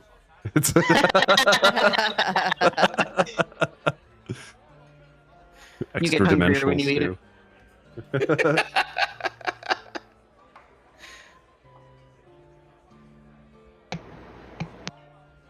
Immediately, as soon as the stew is right in front of Valphalin, he just starts shoveling this deliciousness into his mouth. It's like a wonderfully stout, brothy, like probably a beef or lamb stew. Lots and lots of vegetables in there. It's very flavorful. Yum. Mmm. Oh, this Talana is definitely stops. one of the best stews that Tess has ever had. Talana stops, throwing the eye up and down, and decides to. I was so hoping you were gonna say it landed in your stew. I was gonna so hoping. roll a dexterity save. Are you serious? Are No, you I'm not. serious? I'm not. I'm I not. will. No, let's do it. Okay, let's go. Okay, Roll a let's do it. dexterity Let's do save. it. We're gonna call it. That one, please. I beg. We're gonna Okay, call it. All right. This isn't terribly hard. We're gonna call it a DC 10. Okay, hold on. I gotta get my character sheet up. Okay. All right. Dexterity. I'm trying to find it.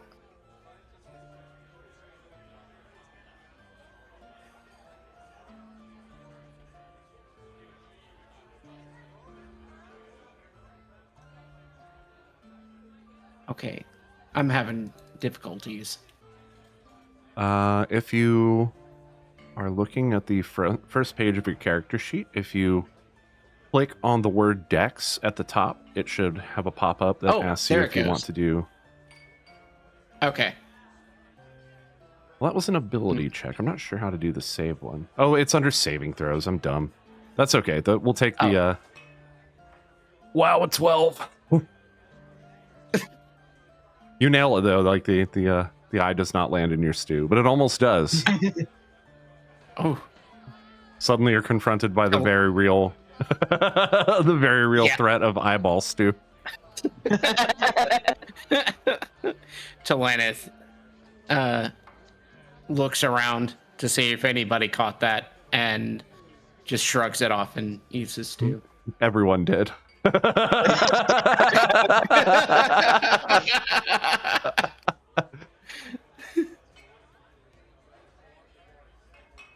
This is some of the best food that you've had in a long time.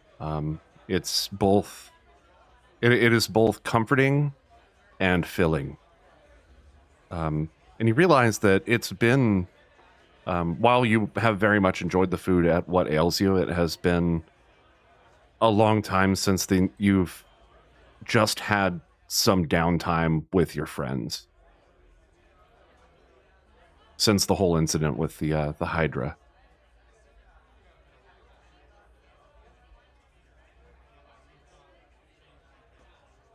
Yolanthe is licking her bowl clean.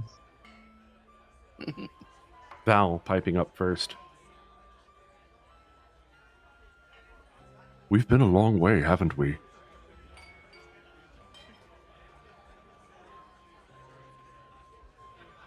Even Through all the longer, ups we're and right. downs. Even through all the ups and downs, Tess has had a lot of fun getting to know all of you. You too. I couldn't agree more. Yolanthe puts her chin on Tess's leg and wags her tail. Tess gives her some head pets. Well, I have to say, out of space-time or not, I'm just glad you were all safe, and we can all be here together. And he raises up his glass to you. A toast. And Tess raises her glass as well. Breck does the same. Insane. You all toast and take a long drink of your ale. Before long, you, looking through the window, see the sun is starting to set outside.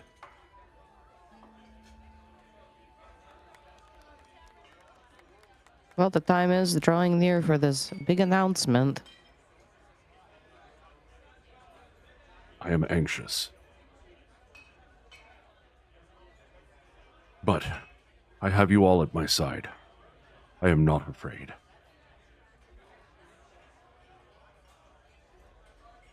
Tess is just hoping for some answers. I would like to apologize for the way that I acted before with the Hydra. I really wanted to keep you all safe. That is the most important thing to me, and I failed you once. And I won't fail you again.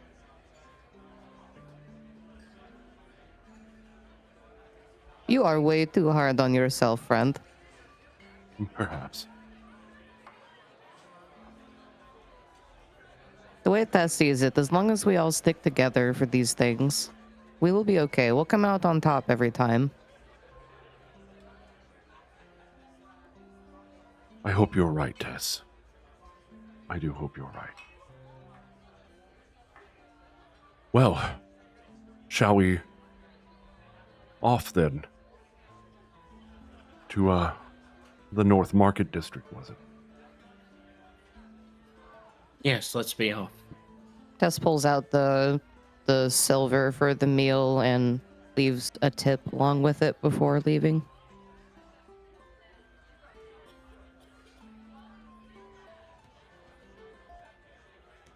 Rec looks over as he was digging through his pouch for a coin bag and goes, "Oh, thank you, Tess." Of course. Val also drops a few coins on the table.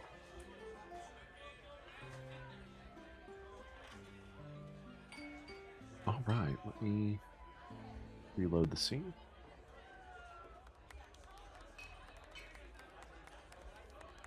I love the loading bars at the top. I know this takes a little while. Loading, loading, loading. Mm-hmm. All right, hopefully this loads up just fine for everybody. Enough silver for 2 gold.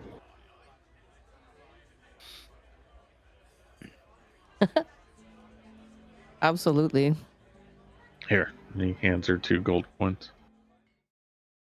The Northern Market Square has been swept clean, cleared of vendors, and ringed in quiet anticipation. Once a place of laughter, minstrels, and midday markets, the cobblestone plaza now sits eerily still beneath the fading amber light of early evening. Long shadows stretch from buildings that flank the square, their signs darkened and doors firmly shuttered. Businesses closed not for the hour, but for the occasion. At the square's far edge stands the city's public stage, a broad platform of lacquered wood raised half a man's height above the cobbles. 2 alchemical lanterns float on either side of the stage, casting warm light that cuts harshly through the gathering dusk. A small cluster of sentinel scouts stand in quiet formation at the base of the platform, polished breastplates glinting in the lantern light, expressions unreadable beneath their helms. Their presence, while not threatening, stands as a reminder that this is no celebration. Atop the stage stands a line of robed figures in crimson, still, silent, and watching, 9 in total.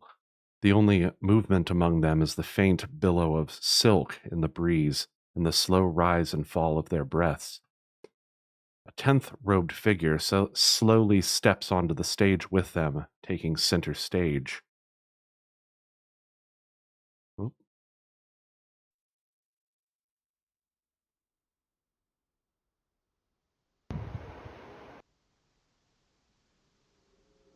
Healthius, unmistakable in his bearing and posture, though his hood remains drawn forward.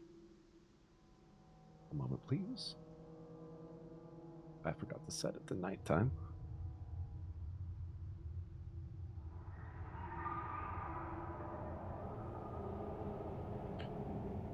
You see gathered around you, or also gathered into the in the quarter here. Wow, that got really dark.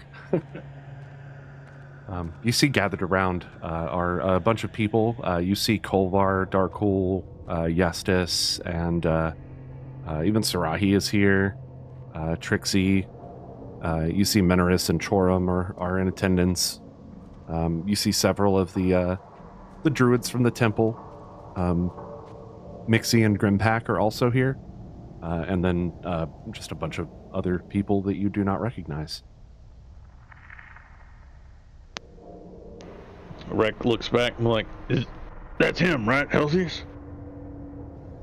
Yolanthe starts growling and hackles raised. Indeed. It would appear so. I mean, are we gonna go up there and arrest him? What are we doing? No. That would cause way too much of a scene. There are a lot of guards.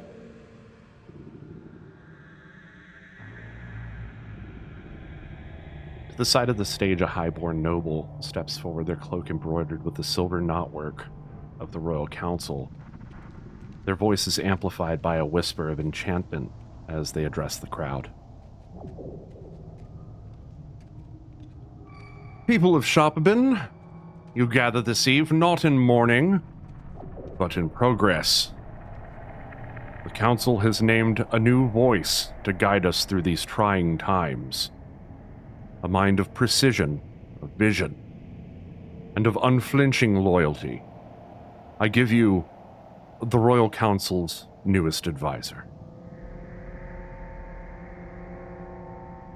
There's a pause. A reverent silence falls across the square. Then, with the softest bow, the noble steps aside and vanishes into the background.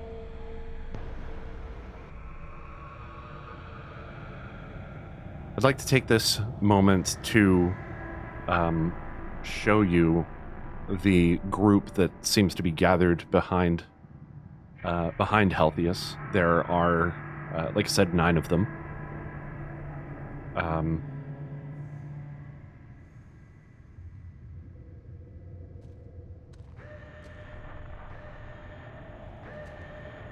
Kind of an eerie figure here. Hood drawn. You can barely make out any features outside of these 2 absolutely stabbing looking eyes. Similarly, another figure stands just behind him. It looks as though he might be wearing some kind of a mask, but his eyes have this eerie glow.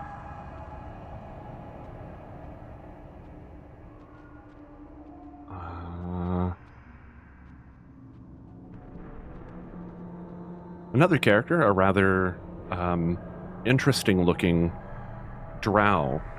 At least he looks like a drow. Every couple of seconds, it's almost as though he, like, flickers, like, glitches.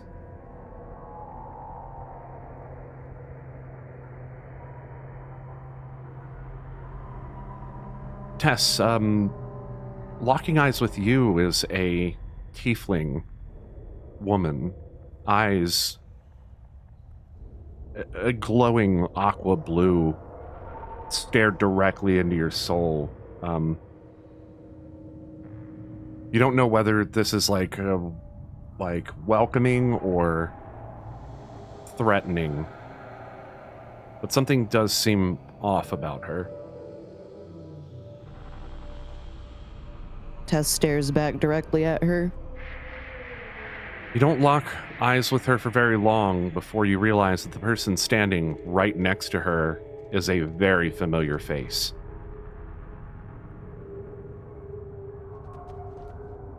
This is the very same tiefling that you abandoned your contract with in the 9 Hells. Syken Ramazi stands, half a smirk on his face, staring down directly at your band. He recognizes you, obviously.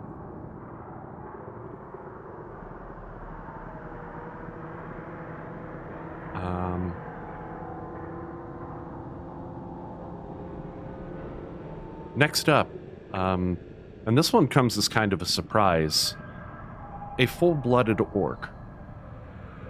This is mostly unheard of, but he seems to just kind of stand there, unwavering, just kind of,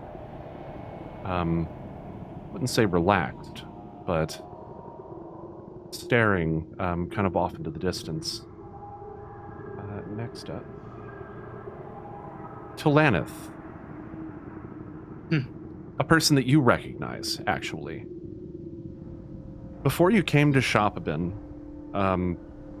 you found yourself at this this inn where a performer, a magician, was performing, and a bunch of hijinks ensued, including, I believe, a chicken. With a knife? Eyes narrow This was the immediately. This was the guy who basically took over that show and caused so much havoc. Talanith his hands are immediately at the hilts of his daggers instinctively.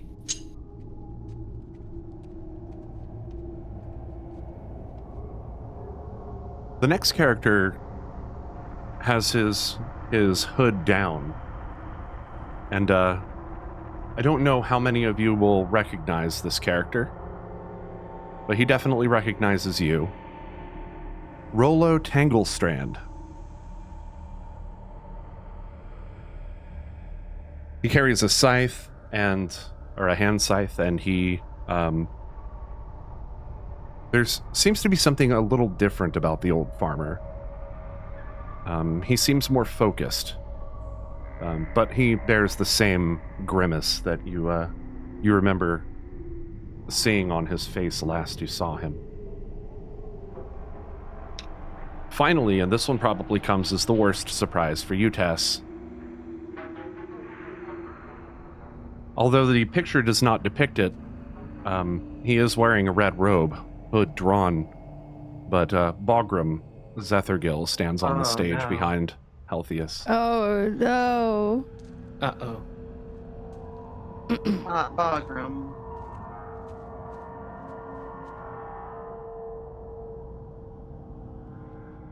All eyes turn to the red-robed figure at the center.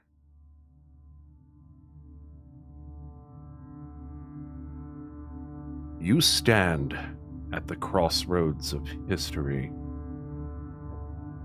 The old ways, once mighty, have rotted into chaos. Magic, once a sacred gift, now runs wild, uncontrolled, endangering the very fabric of our world. Authority crumbles, ambition festers, and the threads that bind us all begin to unravel. He takes a step forward, voice lowering, drawing the crowd in. You've witnessed the rising storms. You have seen magic twist itself into madness. Across the briny expanse, he gestures. The continent of Solterra now lies broken by a plague born of their unchecked sorcery. A sickness that corrupts spell, soul, and flesh alike. Their greatest cities crumble. Their proud wizards rot within their own towers. And here, in our own homes, how long before it reaches us? How long before our children breathe poisoned air, or the land tears itself asunder under the weight of ancient spells left to rot? He sweeps a hand out to his entourage. I've seen it. I've studied it. I have lived it. I have walked among your streets and read your ancient tomes. These, my loyal companions, scholars, soldiers, seekers, have borne witness alongside me. Together, we have glimpsed a future free from chaos. A future where magic is not a wild flame, but a tempered blade. A future where power serves the people, not the few. He looks across the crowd. almost a warming look on his face. I come not as a conqueror, but as a caretaker.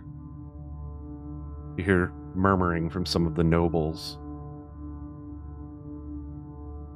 By the blessing of the Crown and Council, I have been named your advisor of arcane affairs to guide this realm into its new age. Together, we will weave a tapestry of strength, unity, and discipline. Those who embrace the coming order shall find prosperity beyond imagining. Those who resist will, in time, understand the mercy they were offered. In 3 nights' time, we shall begin the great restructuring. Until then, take pride in your city, your families, and your place in this glorious rebirth. He steps back, raising both hands slightly. May wisdom guide us. May order bind us. And may the fires of discord be quenched forever. The crowd erupts into, it's like a mixed sound. You've got like applause, fear, confusion. Nobles are clapping. Sorry to interrupt. Is there Boo! is there a picture of Healthius? Yeah, sure. Oh yeah, I didn't show that, did I? There you go. The big bad himself. Okay. Talanith leans in to whisper to Val, "This isn't good. Have your wits about you." It's like your catchphrase. Yeah, it is. It really is. Rex looking real frustrated and about ready to take his spear out and chunk it at the stage. Yeah, the Erlanthi's barking at the stage. Healthiest turns slowly and walks back toward the edge of the stage, his entourage flanking him like a silent honor guard. They all eventually disappear.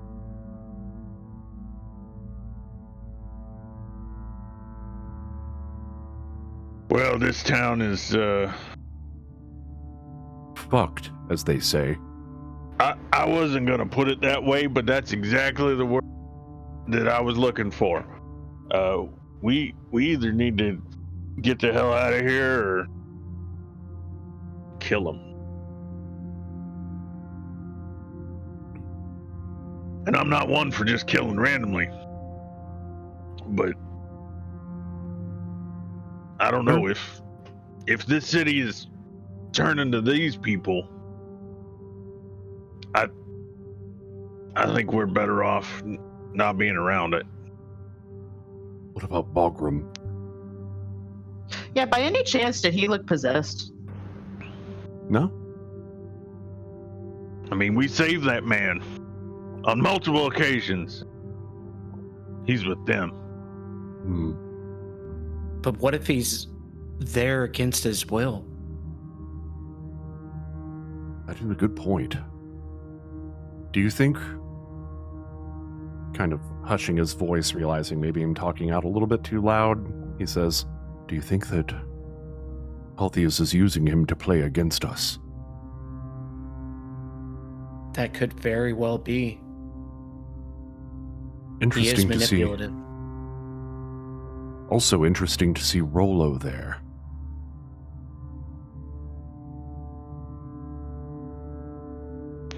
And there's someone that I recognize too. Oh? Then Talanith whispers, "That chicken." Wait. There was a chicken on stage? There was a chicken? I don't remember a chicken. Talanith, are you Talanith feeling well? Talanith shakes his head. Never mind. Just never mind. I think he meant that guy was a coward. Oh. Yes, there was a coward. Absolutely. That is what I meant. No physical. You know what? Let's just forget it. That guy right there is dangerous. I see. They all looked pretty dangerous, in my opinion. Seems that Healthius has dug himself up some friends. Rolo among them. I'm just very surprised to have seen him. I personally don't remember Rolo, but that might have been before my time with the group, so. He was a farmer that we antagonized. Quite a bit, actually. Seems that the entire group Healthius has with them, they may have personal vendettas against us. I don't recognize most of them. The tiefling, Syken, was it? Yes. He's probably mad about that. Yes. You recognize him, Rek.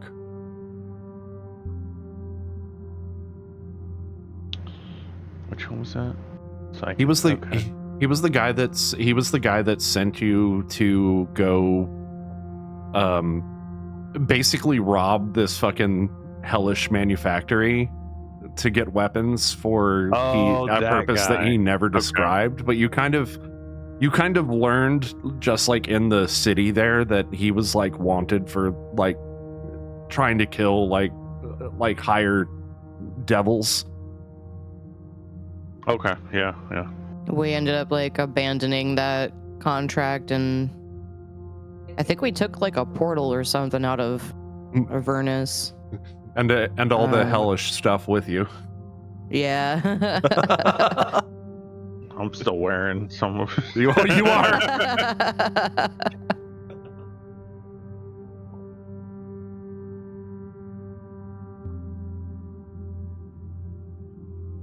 This boat's ill.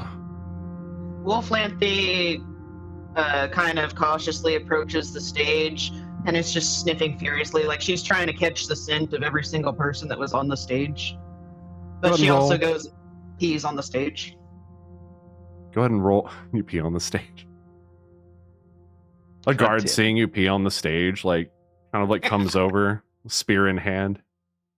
Hey, shoo! All right, what am I rolling? Perception.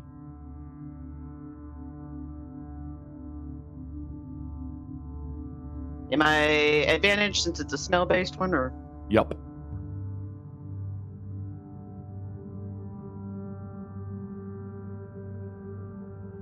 $19. I'll say you're able to memorize the scent as though it were like memorizing someone's face of each of Okay, those cool. individuals. Perfect. Interestingly And enough, then one of them has a very metallic smell. ew. Not sure which one that was, but one of them does. Guys, I got bad news. We have to fight a robot.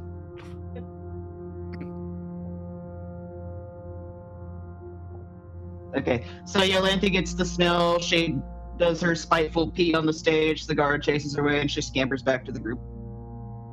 Guard goes back to his position. You see Ian Fear refers to him as old Sparky, kind of pacing, talking with the guards, looking over the crowd. Oh, I should have peed on him. You overhear Mixie, who is over here, say to Grimpaka, so I guess it's true then. They're gonna stop magic items from coming into the city. It does seem that way. Well, I'm not gonna let that stop me. Keep your voice down, Mixie.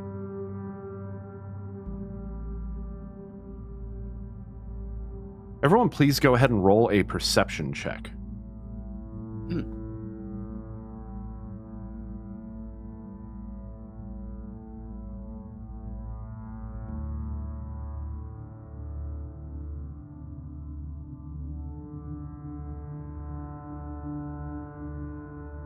Yolanthe, you can do this with advantage. Just Oh, roll it's an twice. Yeah, just roll twice.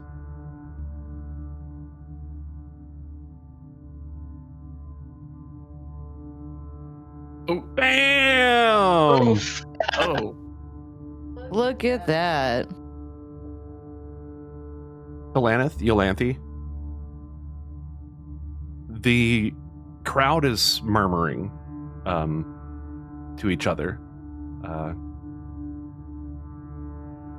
But among that murmuring, you hear very distinctly one person in that crowd. All hail the glow cloud. I look What? over at Yolanthi and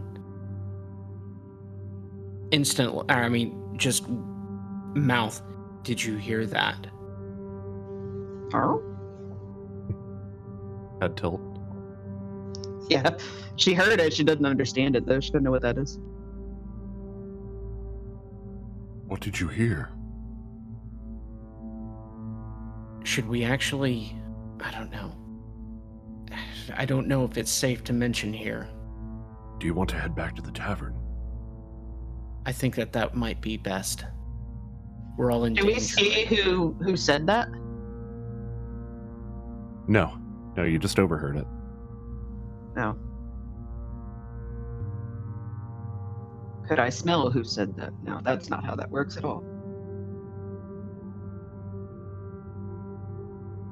You start walking down the city streets.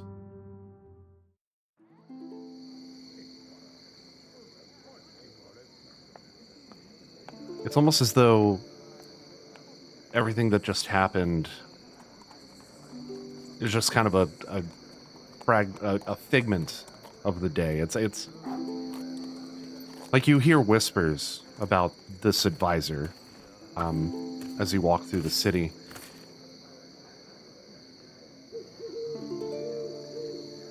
Don't let my lack of a second video fool you. It is night at this point. The sun is fully down. People are kind of making their way back home from jobs or from their daily routines.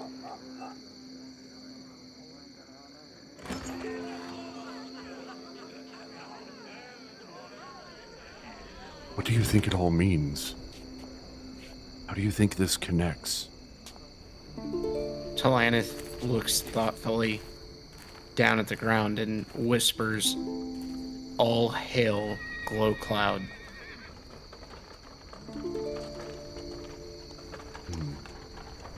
That's what we heard.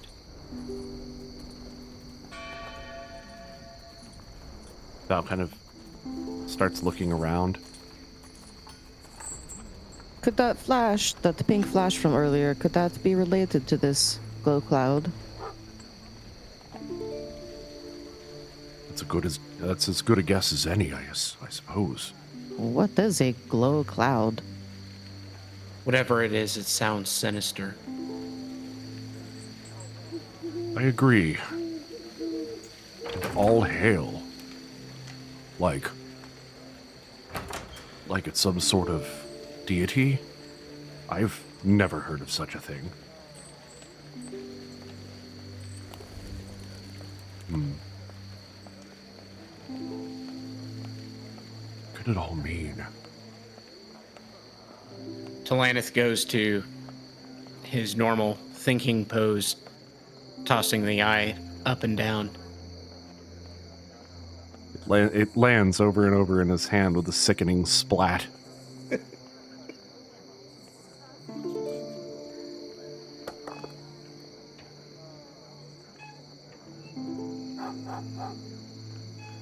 This day is full of even more questions.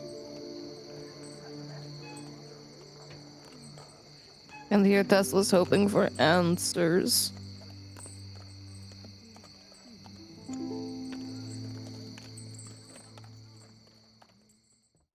You walk up to the door to what ails you, and it already appears to be unlocked. It looks like Kolvar just barely beat you there.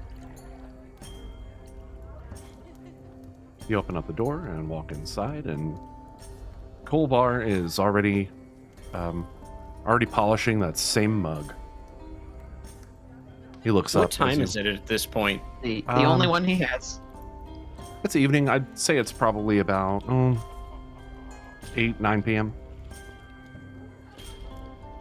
Didn't he say for me to come back at 9? At night. At night. Oh, night. Okay, I thought you had said 9. 9. 9.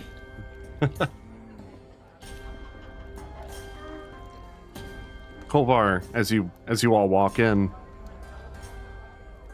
he kind of has like sort of a grim look on his face. But as soon as he sees you, his eyes kind of widen. Hey, welcome back. Some speech, huh? Yeah, some speech, Talana says as he looks away. I don't really know much about what goes on in the capital. Usually it doesn't have shit to do with me, but I don't know, this time it seems big. Are you thinking that too, or is that just me?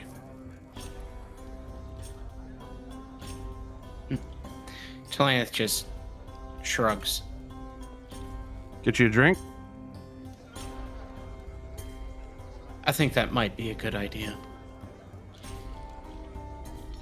Something All right. strong. You see him with a gesture. He in a quick murmur, 2 mage hands appear, and in tandem with as he does it, they start pouring additional drinks, and in no time at all, he's got drinks poured and laid out on the bar for everyone.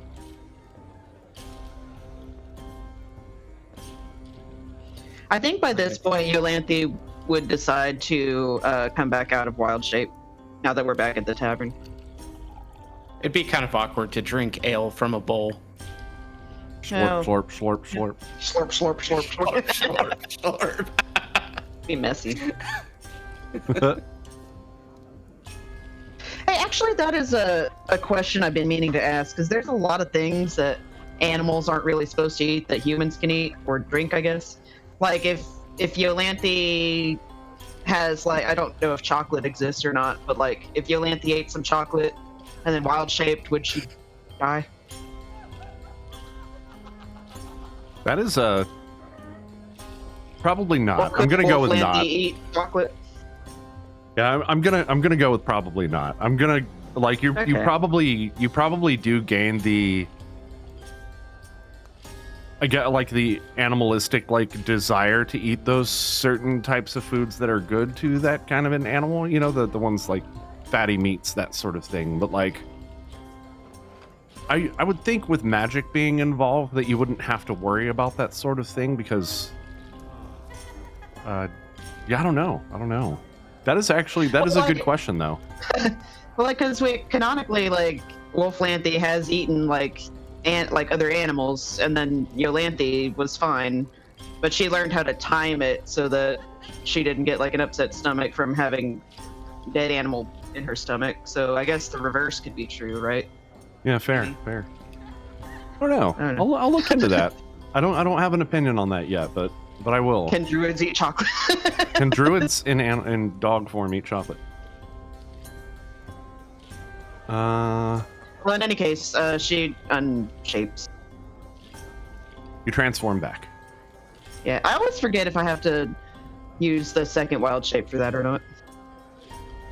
No, you I guess don't. it didn't You're just it's like, imagine if you're like focused on a spell and then you stop focusing on it. It's not like you're casting it Okay. a second time. It's like you're Gotcha. undoing the spell, Uncast. basically. Yeah. Okay. Well, anyway, Yolanthe's back in the action, and she picks up her mug and takes a really long drink out of it and just kind of sets it on the counter and like just says, "What the fuck?" What the fuck indeed. So now we have Healthius, who's intermingling with Shopabin nobility. And his Shopabin- team of Go. His team of horrors standing there behind him. What are we supposed to do with that? Obviously, he needed them for protection. That's my opinion. Yeah, but the problem for us is that it's working. It is. We're going to have to be careful.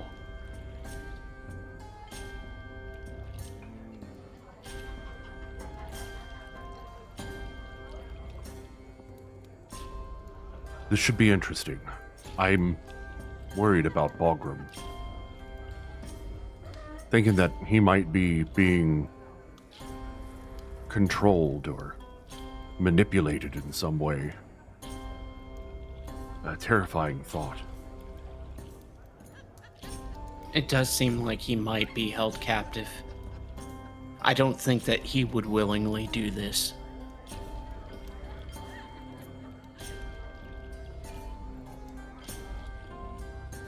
I don't know, Delaneth.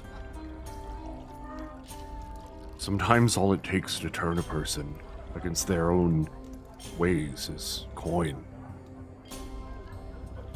Balgrim has proved time and time again that he will act in such a way.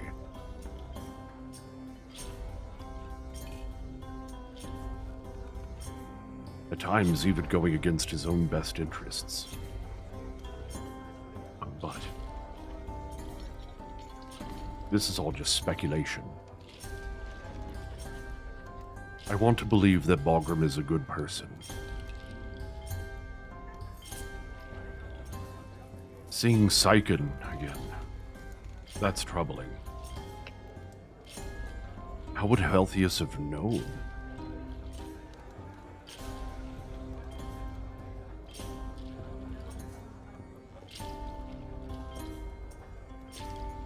Seems a little premeditated, if you ask me. What do you think, And if Rack? he sicked that Hydra on Balgrim, why would he join up with Healthius? Another good question. But if we did sick it on him, or did he just get pulled into it? I don't. We never got to really talk to him, figure out what happened. That's true. I don't know that the Hydra was necessarily under Healthius's command. Much less, I think he may have simply summoned it somehow. The portal. He murmurs.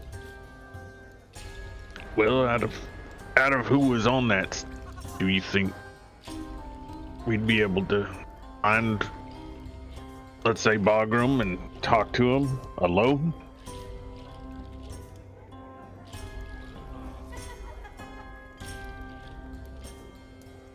If we can. Maybe we can get some insight into what Healthius's plans are. Rec looks at Tess like, Tess, you seemed on good terms and with him. Tess is AFK, doing a poo.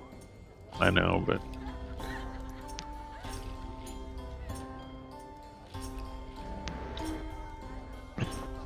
I'm sure she'd be down to talk to him. Let's try and track him down. I agree.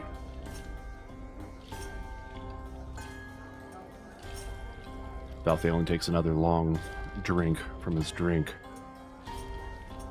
Rollo Tanglestrand.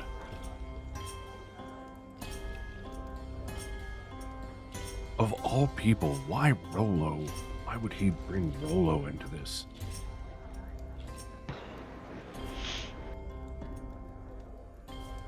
So y'all are picking on a farmer?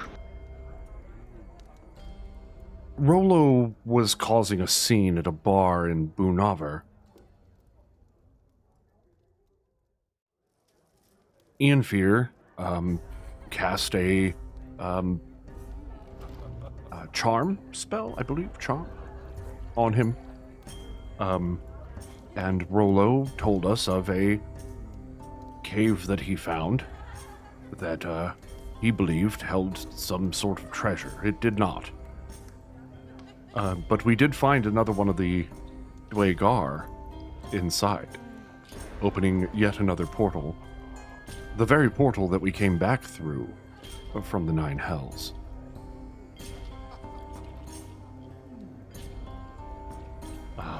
Rolo was quite upset that he did not get a cut of the treasure that we did not find.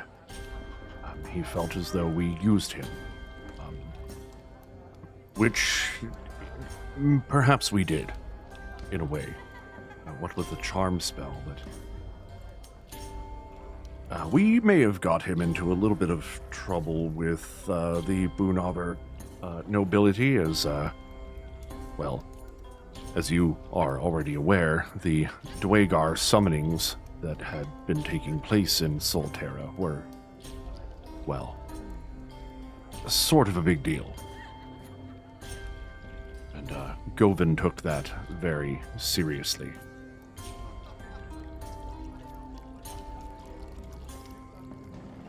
Yeah, I'm pretty sure he jailed him, says Darkole from behind you. He comes in, sits down. That was one hell of a speech. I keep hearing these rumors about magical items. Have y'all been hearing that?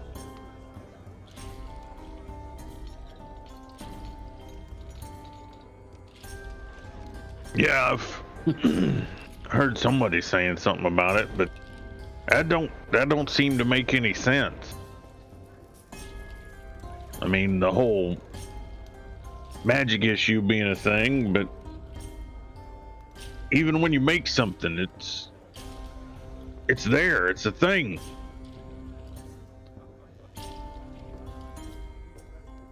I wonder how they intend to control all magic.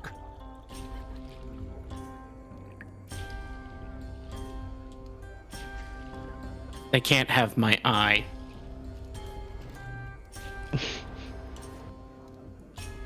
You seem to be fixated on that thing, Talanith. No, I'm not. He keeps on tossing it up and down.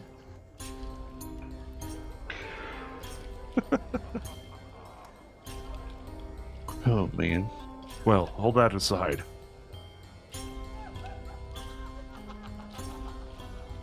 It seems we have even more questions that need answering. But I'm tired. I think I'm gonna put in for the night. What have you lot? I have business to attend to. Understandable. What I about think you, I Ren? would go for an early day. I was gonna say, I'm done with this day. I'm done with this day. That's good. And, yeah, Rec will start heading to get some rest. I just realized I never changed the music, and we're still sitting here listening to, like, town sounds. That's great. These are very active animals outside. Yeah, there's like a horse right in the doorway. Yeah, just. Kolvar's like, Trixie, the horse is here.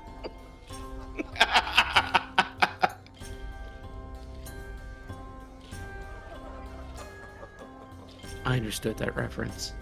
There it is. Okay, I had to find the song.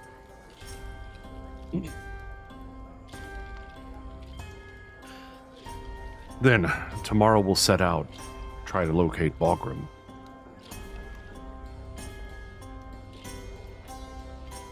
Perhaps get some answers. Sounds like a good plan to me.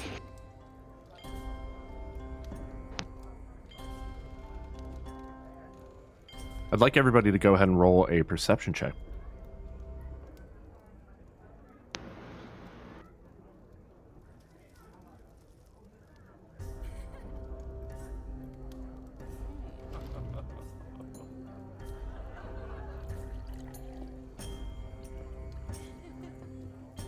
Those perception rolls are just not liking you today. I'm gonna use my inspiration. Rex still got his meat plugs in. I want to Meat pass one of these one day. There we go. Yay. There we go. Scrito saying meat plugs. Corrects me. Meat plugs. Meat plugs. Meat plugs. Meat plugs. In Rex voice and shit. Suddenly from the windows there is a very bright flash of pink and orange. Val stands up, walks over to the window and looks out. Oh my. He opens up the door and walks outside. Val, be careful. What are you doing? From outside. Look. Yolanthe goes to go outside with him. Tess gets up too. Polvar even Talanus follows. follows. There, down on the far side of the city, you see the towering buildings of the Institute of Thaumaturgy, and just above in the sky, a bright, glowing cloud. It seems to glow different colors and strange, non-rhythmic patterns. Where is it floating over? It's floating over the Institute of Thaumaturgy. Talanith turns to Val and he says, Val, how are we supposed to fight a fucking cloud? I don't know, Talanith. I don't even know if it's something we need to fight, but I guess I get time the will feeling tell. we got to get rid of it somehow. I don't think that's supposed to be there. I don't think so either, Yolanthe.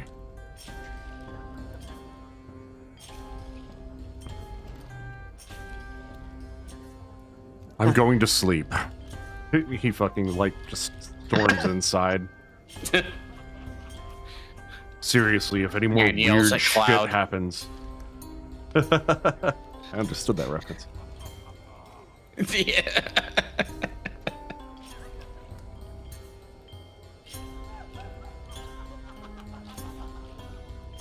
Talanith goes back inside as well. Tess keeps staring at the cloud. Tess, Yeah, roll I me a think perception Yolanthe check. keeps looking at it. Yolanthe, roll a perception check. Breck, are you also outside still? I was walking back to the room, Okay. so if I noticed it, I'll head out with.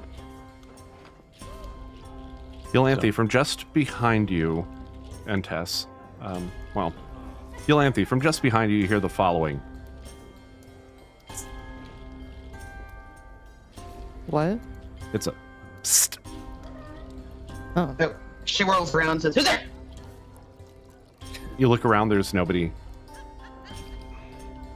There's no one there. But again, you hear psst. This time you hear it too, Tess.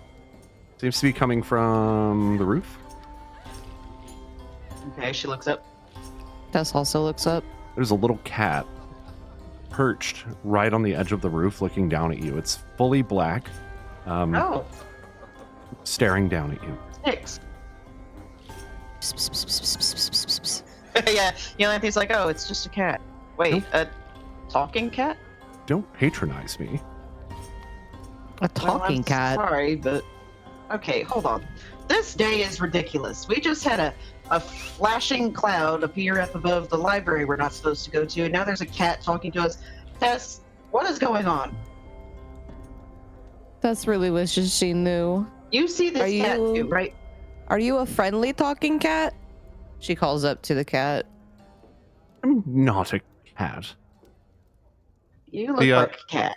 The cat kind of unfurls these almost eagle-like wings. Oh, what the fuck? Oh, Tess has never seen one of these before. I am a messenger. Cat that can fly. Are you a bat? No, I am a Tressum. Now, I have very little time. I've got to get back to the Institute, but I am a messenger, and I come bearing a message. What was it?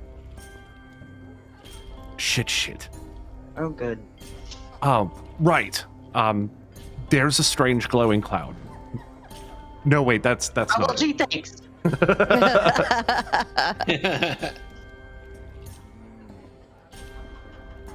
What was that message? Oh This my may god. come as a shock to you. We knew that already. You do not seem like you are a very good messenger. I think she's trying to bribe us with some milk. She kind of looks up at the cat, like, right? It stretches. Again, don't patronize me. Well, No. what do you? Okay, I'm sorry. You're talking to us, so that means I don't know what that means. Do you have a name? I don't want to keep calling you Cat if it's mean. Yes, Corvessa. Corvessa. Okay. Well, I'm Yolanthe. This is Tess. We're kind of confused about what's going on. I am a messenger from the Institute of Thaumaturgy. Chorum Torzalan has asked me to bear messages back and forth from you. And the best he got is that there's a giant cloud. No, simply that. I'm the messenger. Oh, okay. Keep your eyes open, and I will return. Okay. It was Okay. nice to meet you, Corvessa. Yeah, sure. It was great. I'm going inside now. This is. I think I'm snapped. And Yolanthe just hoofs it back inside. So it's like you look back up, and Corvessa's gone. Yeah, that sounds about right. Yolanthe takes a giant drag on her pipe and is just like muttering to herself while she goes to the back of the rooms. Does she pass Val's room on the way to where she and Tess sleep? I can't remember. Yes, and Val is in the midst of removing pieces of plate mail. I think she stops at the doorway and then kind of pokes her head in and knocks at the door. Oh, hello. Sorry, I know you want to sleep. If you have a second, I had a weird dream last night, and we've been dealing with a lot of weird stuff, so I know it's kind of probably the worst time ever to bring this up, but I had a dream I was a dragon. A dragon? Yeah, not like you, like a big, and she like holds her arms out like big dragon. Oh, like, what was her name? Varga. It was great. I was green. What did they... The lady, I believe? Yes, the lady was a Yeah, green yeah. dragon. The lady was a green. Do you think that I was dreaming that I was her? Could be. It felt really real. It felt like I'd been. It was a cave. It felt like I'd been there, and I don't think I've been there. What did it look like? And I don't know. Mark described it better. It was a cave, Who is but Mark? it looked like ruins. It was like a cave, and it had ruins. Oh, That- Scriteau was there. That does fit the description of the cave that we encountered the lady, the dragon form in. As you But why recall. would I dream that? Good question. Yeah, Dreams can be maybe- strange. Yeah, maybe it was just a weird dream. I don't know. It feels like every little thing has to mean something these days, but I can't make sense of anything. I understand. Thank you for telling me. Yeah. I know Ian Fierce got a lot on his mind, or I would have probably asked him. I know he's got experience with weird dreams, but maybe it doesn't really connect to anything, but I don't know. Anyway, I'll let you get back to getting some rest. I'm gonna go do the same, I think. Good night. Yeah, good night.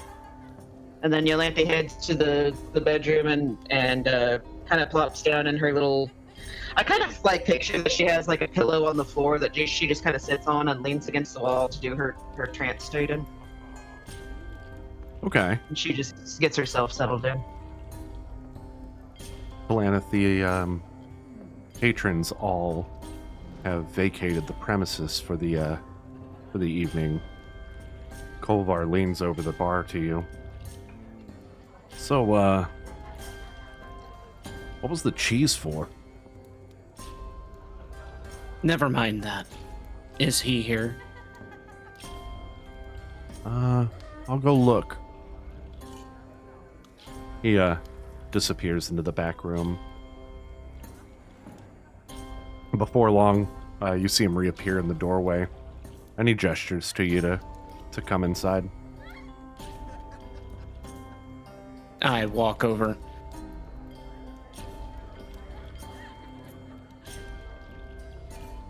He, this time he accompanies you, down the stairs. Don't mind me. I'm just, making sure we're not followed this time. Understandable. There, once again, sitting on the box, or on a crate, is Shix the Ratkin.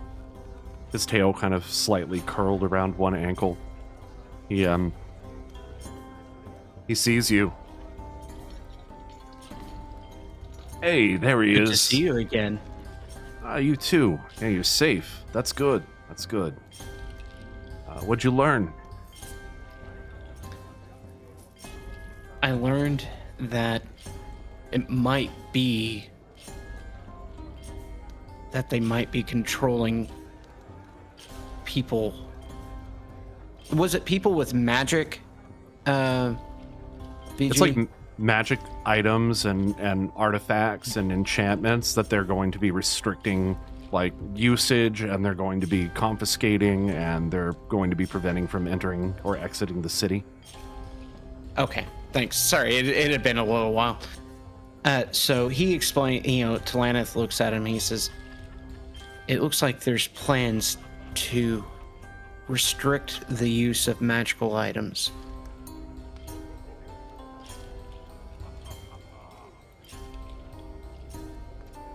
Yeah, that sounds about right. How the fuck do you have a magic city and you don't have any magic items in it? Does that make any fucking sense to you? No, it doesn't. Well, either way, that just tells me that such illicit items as those would probably they'd probably turn a nice little tidy profit. Ha, you catch my drift. Yes, I do catch your drift. But Good. speaking of trade, though, I believe you have some information for me. I do. So what you had was a paper. Shredid Chikan. Turns out That's right. this ain't a guy. That's a code. That's something that a lot of my kind tend to place typically as scenes of illicit activities, murders, thieveries, stuff like that. Now, who it links to, that's another question. I wasn't able to find anything on that particular code, but I might be looking in the wrong places. But I do know somebody that can help. Somebody,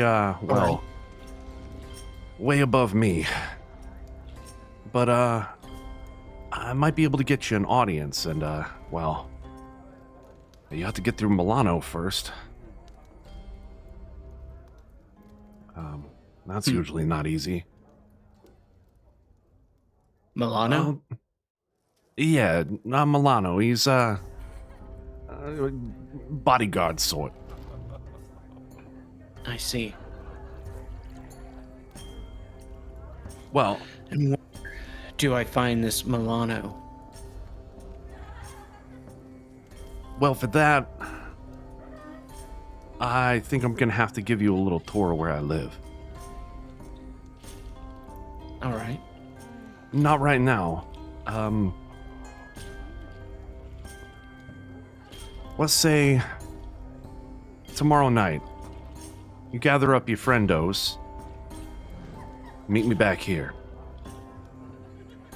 I'll show you the way. That sounds like a plan. I can't guarantee this is Tomorrow going to night, be then? tomorrow night. I can't guarantee this is going to be a quick thing. Boss is really hard to get a hold of, you see. Well, the Don. Oh, so this person is your boss. Yeah, that's right. Our boss. He kind of runs the show down below. A lot of more illicit activity goes through him.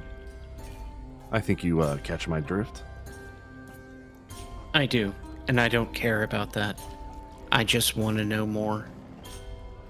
If there's any person that can help you with that, it's going to be the Don. Very well, then. I'll see you tomorrow night, then. I'll do what I can. And, have you, by chance, met the new alchemist in town?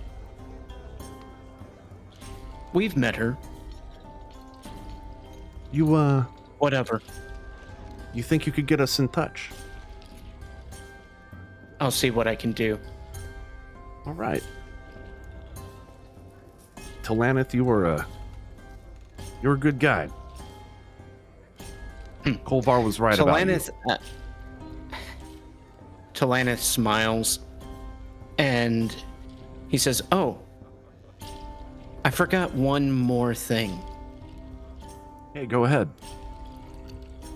He reaches into his pocket, and he says, "Here, catch." And then he says, "Here's a tip. Don't eat yellow cheese." It's the eyeball. No.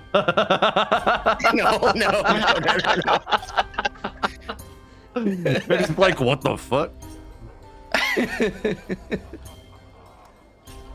He takes a smell of it and he's like, "Oh shit, is this that prime shit?" And fucking Kolvar is just like in back of him, like fucking face palming. That was what you did with that? What the fuck, man? No, it's fine. It's fine. It's funny, yeah. Talanith just shrugs and chuckles. I like this guy. He's got a sense of humor. He kind of turns around. Oh, and hey, Talanith. Keep your head down. Be safe out there. You as well. With that, he proceeds back into the next room. Kolvar's like, "All right. I know I could trust you. I just do me a favor though. As far as anyone outside your little band of heroes, Shix doesn't exist." Say that again? That's what he thinks. He said, outside of your band of heroes, your friends, Shix does not exist." Right. Who? Yeah, exactly.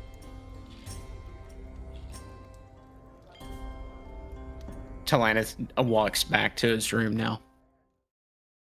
Let me go ahead and cut to the ending scene here.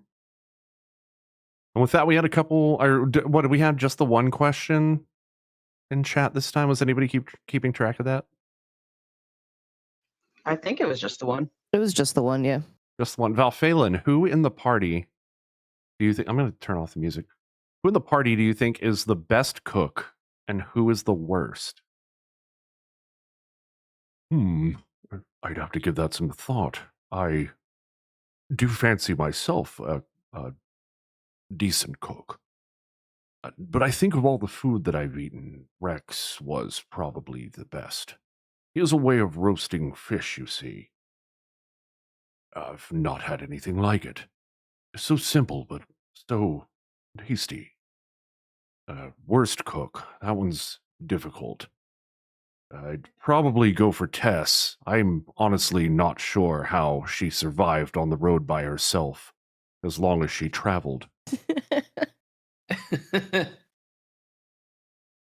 I don't know anything of Talanith or Yolanthe. I don't think I've ever had either of their cooking.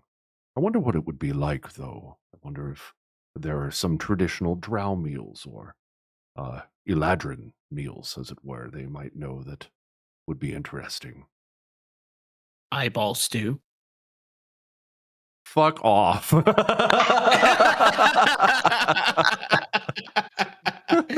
if you lose your dex roll. Thank you, everybody, for tuning in. I hope you have enjoyed the show, and I hope to see you in 2 weeks when we do session 3 of Chapter 12, Whispers in the Sky. See you then, and until then, keep a song in your heart, and we're signing off. Bye. Bye. Bye.